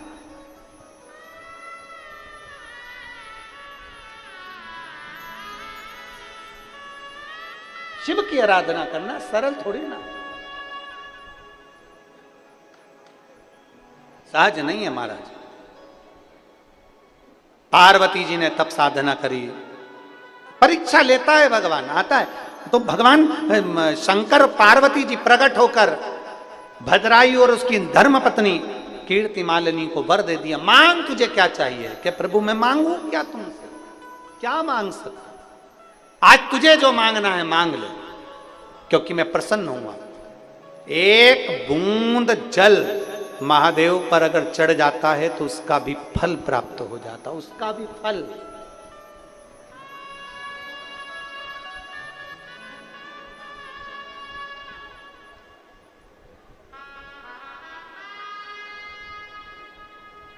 और आप लोग तो एक लोटा जल चढ़ाते हो, सारी समस्या का हल। जरा जम के बोलो, सारी समस्या का हल। आप लोग तो एक लोटा जल चढ़ाते हो तो उसका फल तो मिलेगा।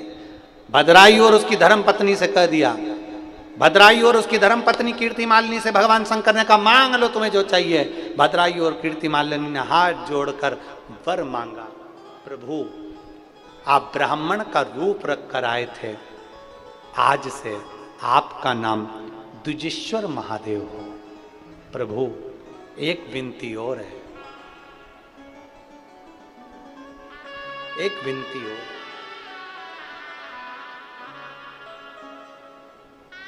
आप हमारी परीक्षा लिए और उस परीक्षा में हमको पास कर दिया। मान लो अगर कोई भूलवश भी एक लोटा जल लेकर शिवालय में आ जाए और द्विजेश्वर महादेव का नाम लेकर अगर जल चढ़ाए तो उसको जिंदगी में कहीं अटकाना नहीं, उसको भी पास कर ही दे। परीक्षा परिवार की हो, परीक्षा घर की हो, परीक्षा समस्या की हो, परीक्षा कोई भी हो, अगर द्विजेश्वर महादेव का नाम लेकर एक लोटा जल जो देवाधिदेव महादेव को समर्पित करता है, जिंदगी में कितना भी भारी दुख चल रहा है, आप 5 या 7 दिन रेगुलर लगातार प्रैक्टिकल करना चालू करो, भले आज से चालू कर दो। अगर बहुत भारी तकलीफ है, बहुत भारी दुख है, सामने खड़ा है कि ये तकलीफ बहुत भारी है, मिटी नहीं रही, आज से प्रैक्टिकल करना चालू करो। द्विजेश्वर महादेव का नाम लो, एक लोटा जल लो, शंकर भगवान को समझना जरा अच्छे से। जैसे ये शिवलिंग, ये जलाधारी, ये जलाधारी का भाग, द्विजेश्वर महादेव का नाम लेकर जो जल चढ़ाया जाता है वो यहां से चालू होता है, जहां से पानी बहकर नीचे जाता है ना, जहां से पानी बहकर नीचे जाता है तो यहां से जल चढ़ाना प्रारंभ होता है द्विजेश्वर महादेव का। द्विजेश्वर महादेव का जल यहां से चढ़ाते चढ़ाते चारों तरफ घुमाते हुए वापिस जलाधारी पर आता है, जहां से जल अपन बह रहा है उधर, फिर वापिस आता है और सामने जहां तुम खड़े हो, चाहे इधर खड़े हो, चाहे इधर खड़े हो, चाहे इधर खड़े हो, वो जल वापिस आकर फिर इसी तरह से धार पड़ती पड़ती शंकर के शिवलिंग पर जाती है और द्विजेश्वर महादेव से प्रार्थना करी जाती है। तो कैसी भी दुख की घड़ी हो, वो दुख की घड़ी टल ही जाती है, वो द्विजेश्वर महादेव। एक बार सभी लोग नाम का उच्चारण करेंगे, बोल द्विजेश्वर महादेव की। द्विजेश्वर महादेव के नाम का उच्चारण एक बार आप करिए, बोलो नाम द्विजेश्वर महादेव। अगर नाम समझ में नहीं आए तो शिव महापुराण की पोथी उठाना, गीता प्रेस गोरखपुर की शिव पुराण लेना, उसमें द्विजेश्वर महादेव की पूरी कथा मिल जाएगी। द्विजेश्वर महादेव के नाम का उच्चारण करें। भगवान शिव का एक अवतार द्विजेश्वर महादेव, द्विजेश्वर भगवान शिव की कथा कर रहे। द्विजेश्वर महादेव का अवतार जीव के कल्याण के लिए, पार्वती जी ने जो तप साधना करी थी उसका फल शिव के रूप में मिला। भगवान शंकर माता पार्वती के साथ में कैलाश धाम जाते हैं। पार्वती जी का कन्यादान स्वयं हिमालय राज और मैनावती जी का। एक बात बहुत अच्छे समझने की है, विचार करिएगा कि एक माता पिता अपनी बेटी का जब कन्यादान करते हैं, बेटी को जब देते हैं, तो वो दुनिया की सारी दौलत बेटी के रूप में दे देते हैं। फिर कन्यादान में दहेज की कोई मांग नहीं होना चाहिए, दहेज का क्रम नहीं होना चाहिए। बेटी से बड़ी दुनिया की कोई दौलत हो सकती है क्या? हम आपसे पूछें, परतवाड़ा वाली जीजियों बताओगी जरा, एक बकरी भी अगर कोई पालता है ना तो वो बकरी किसी को देना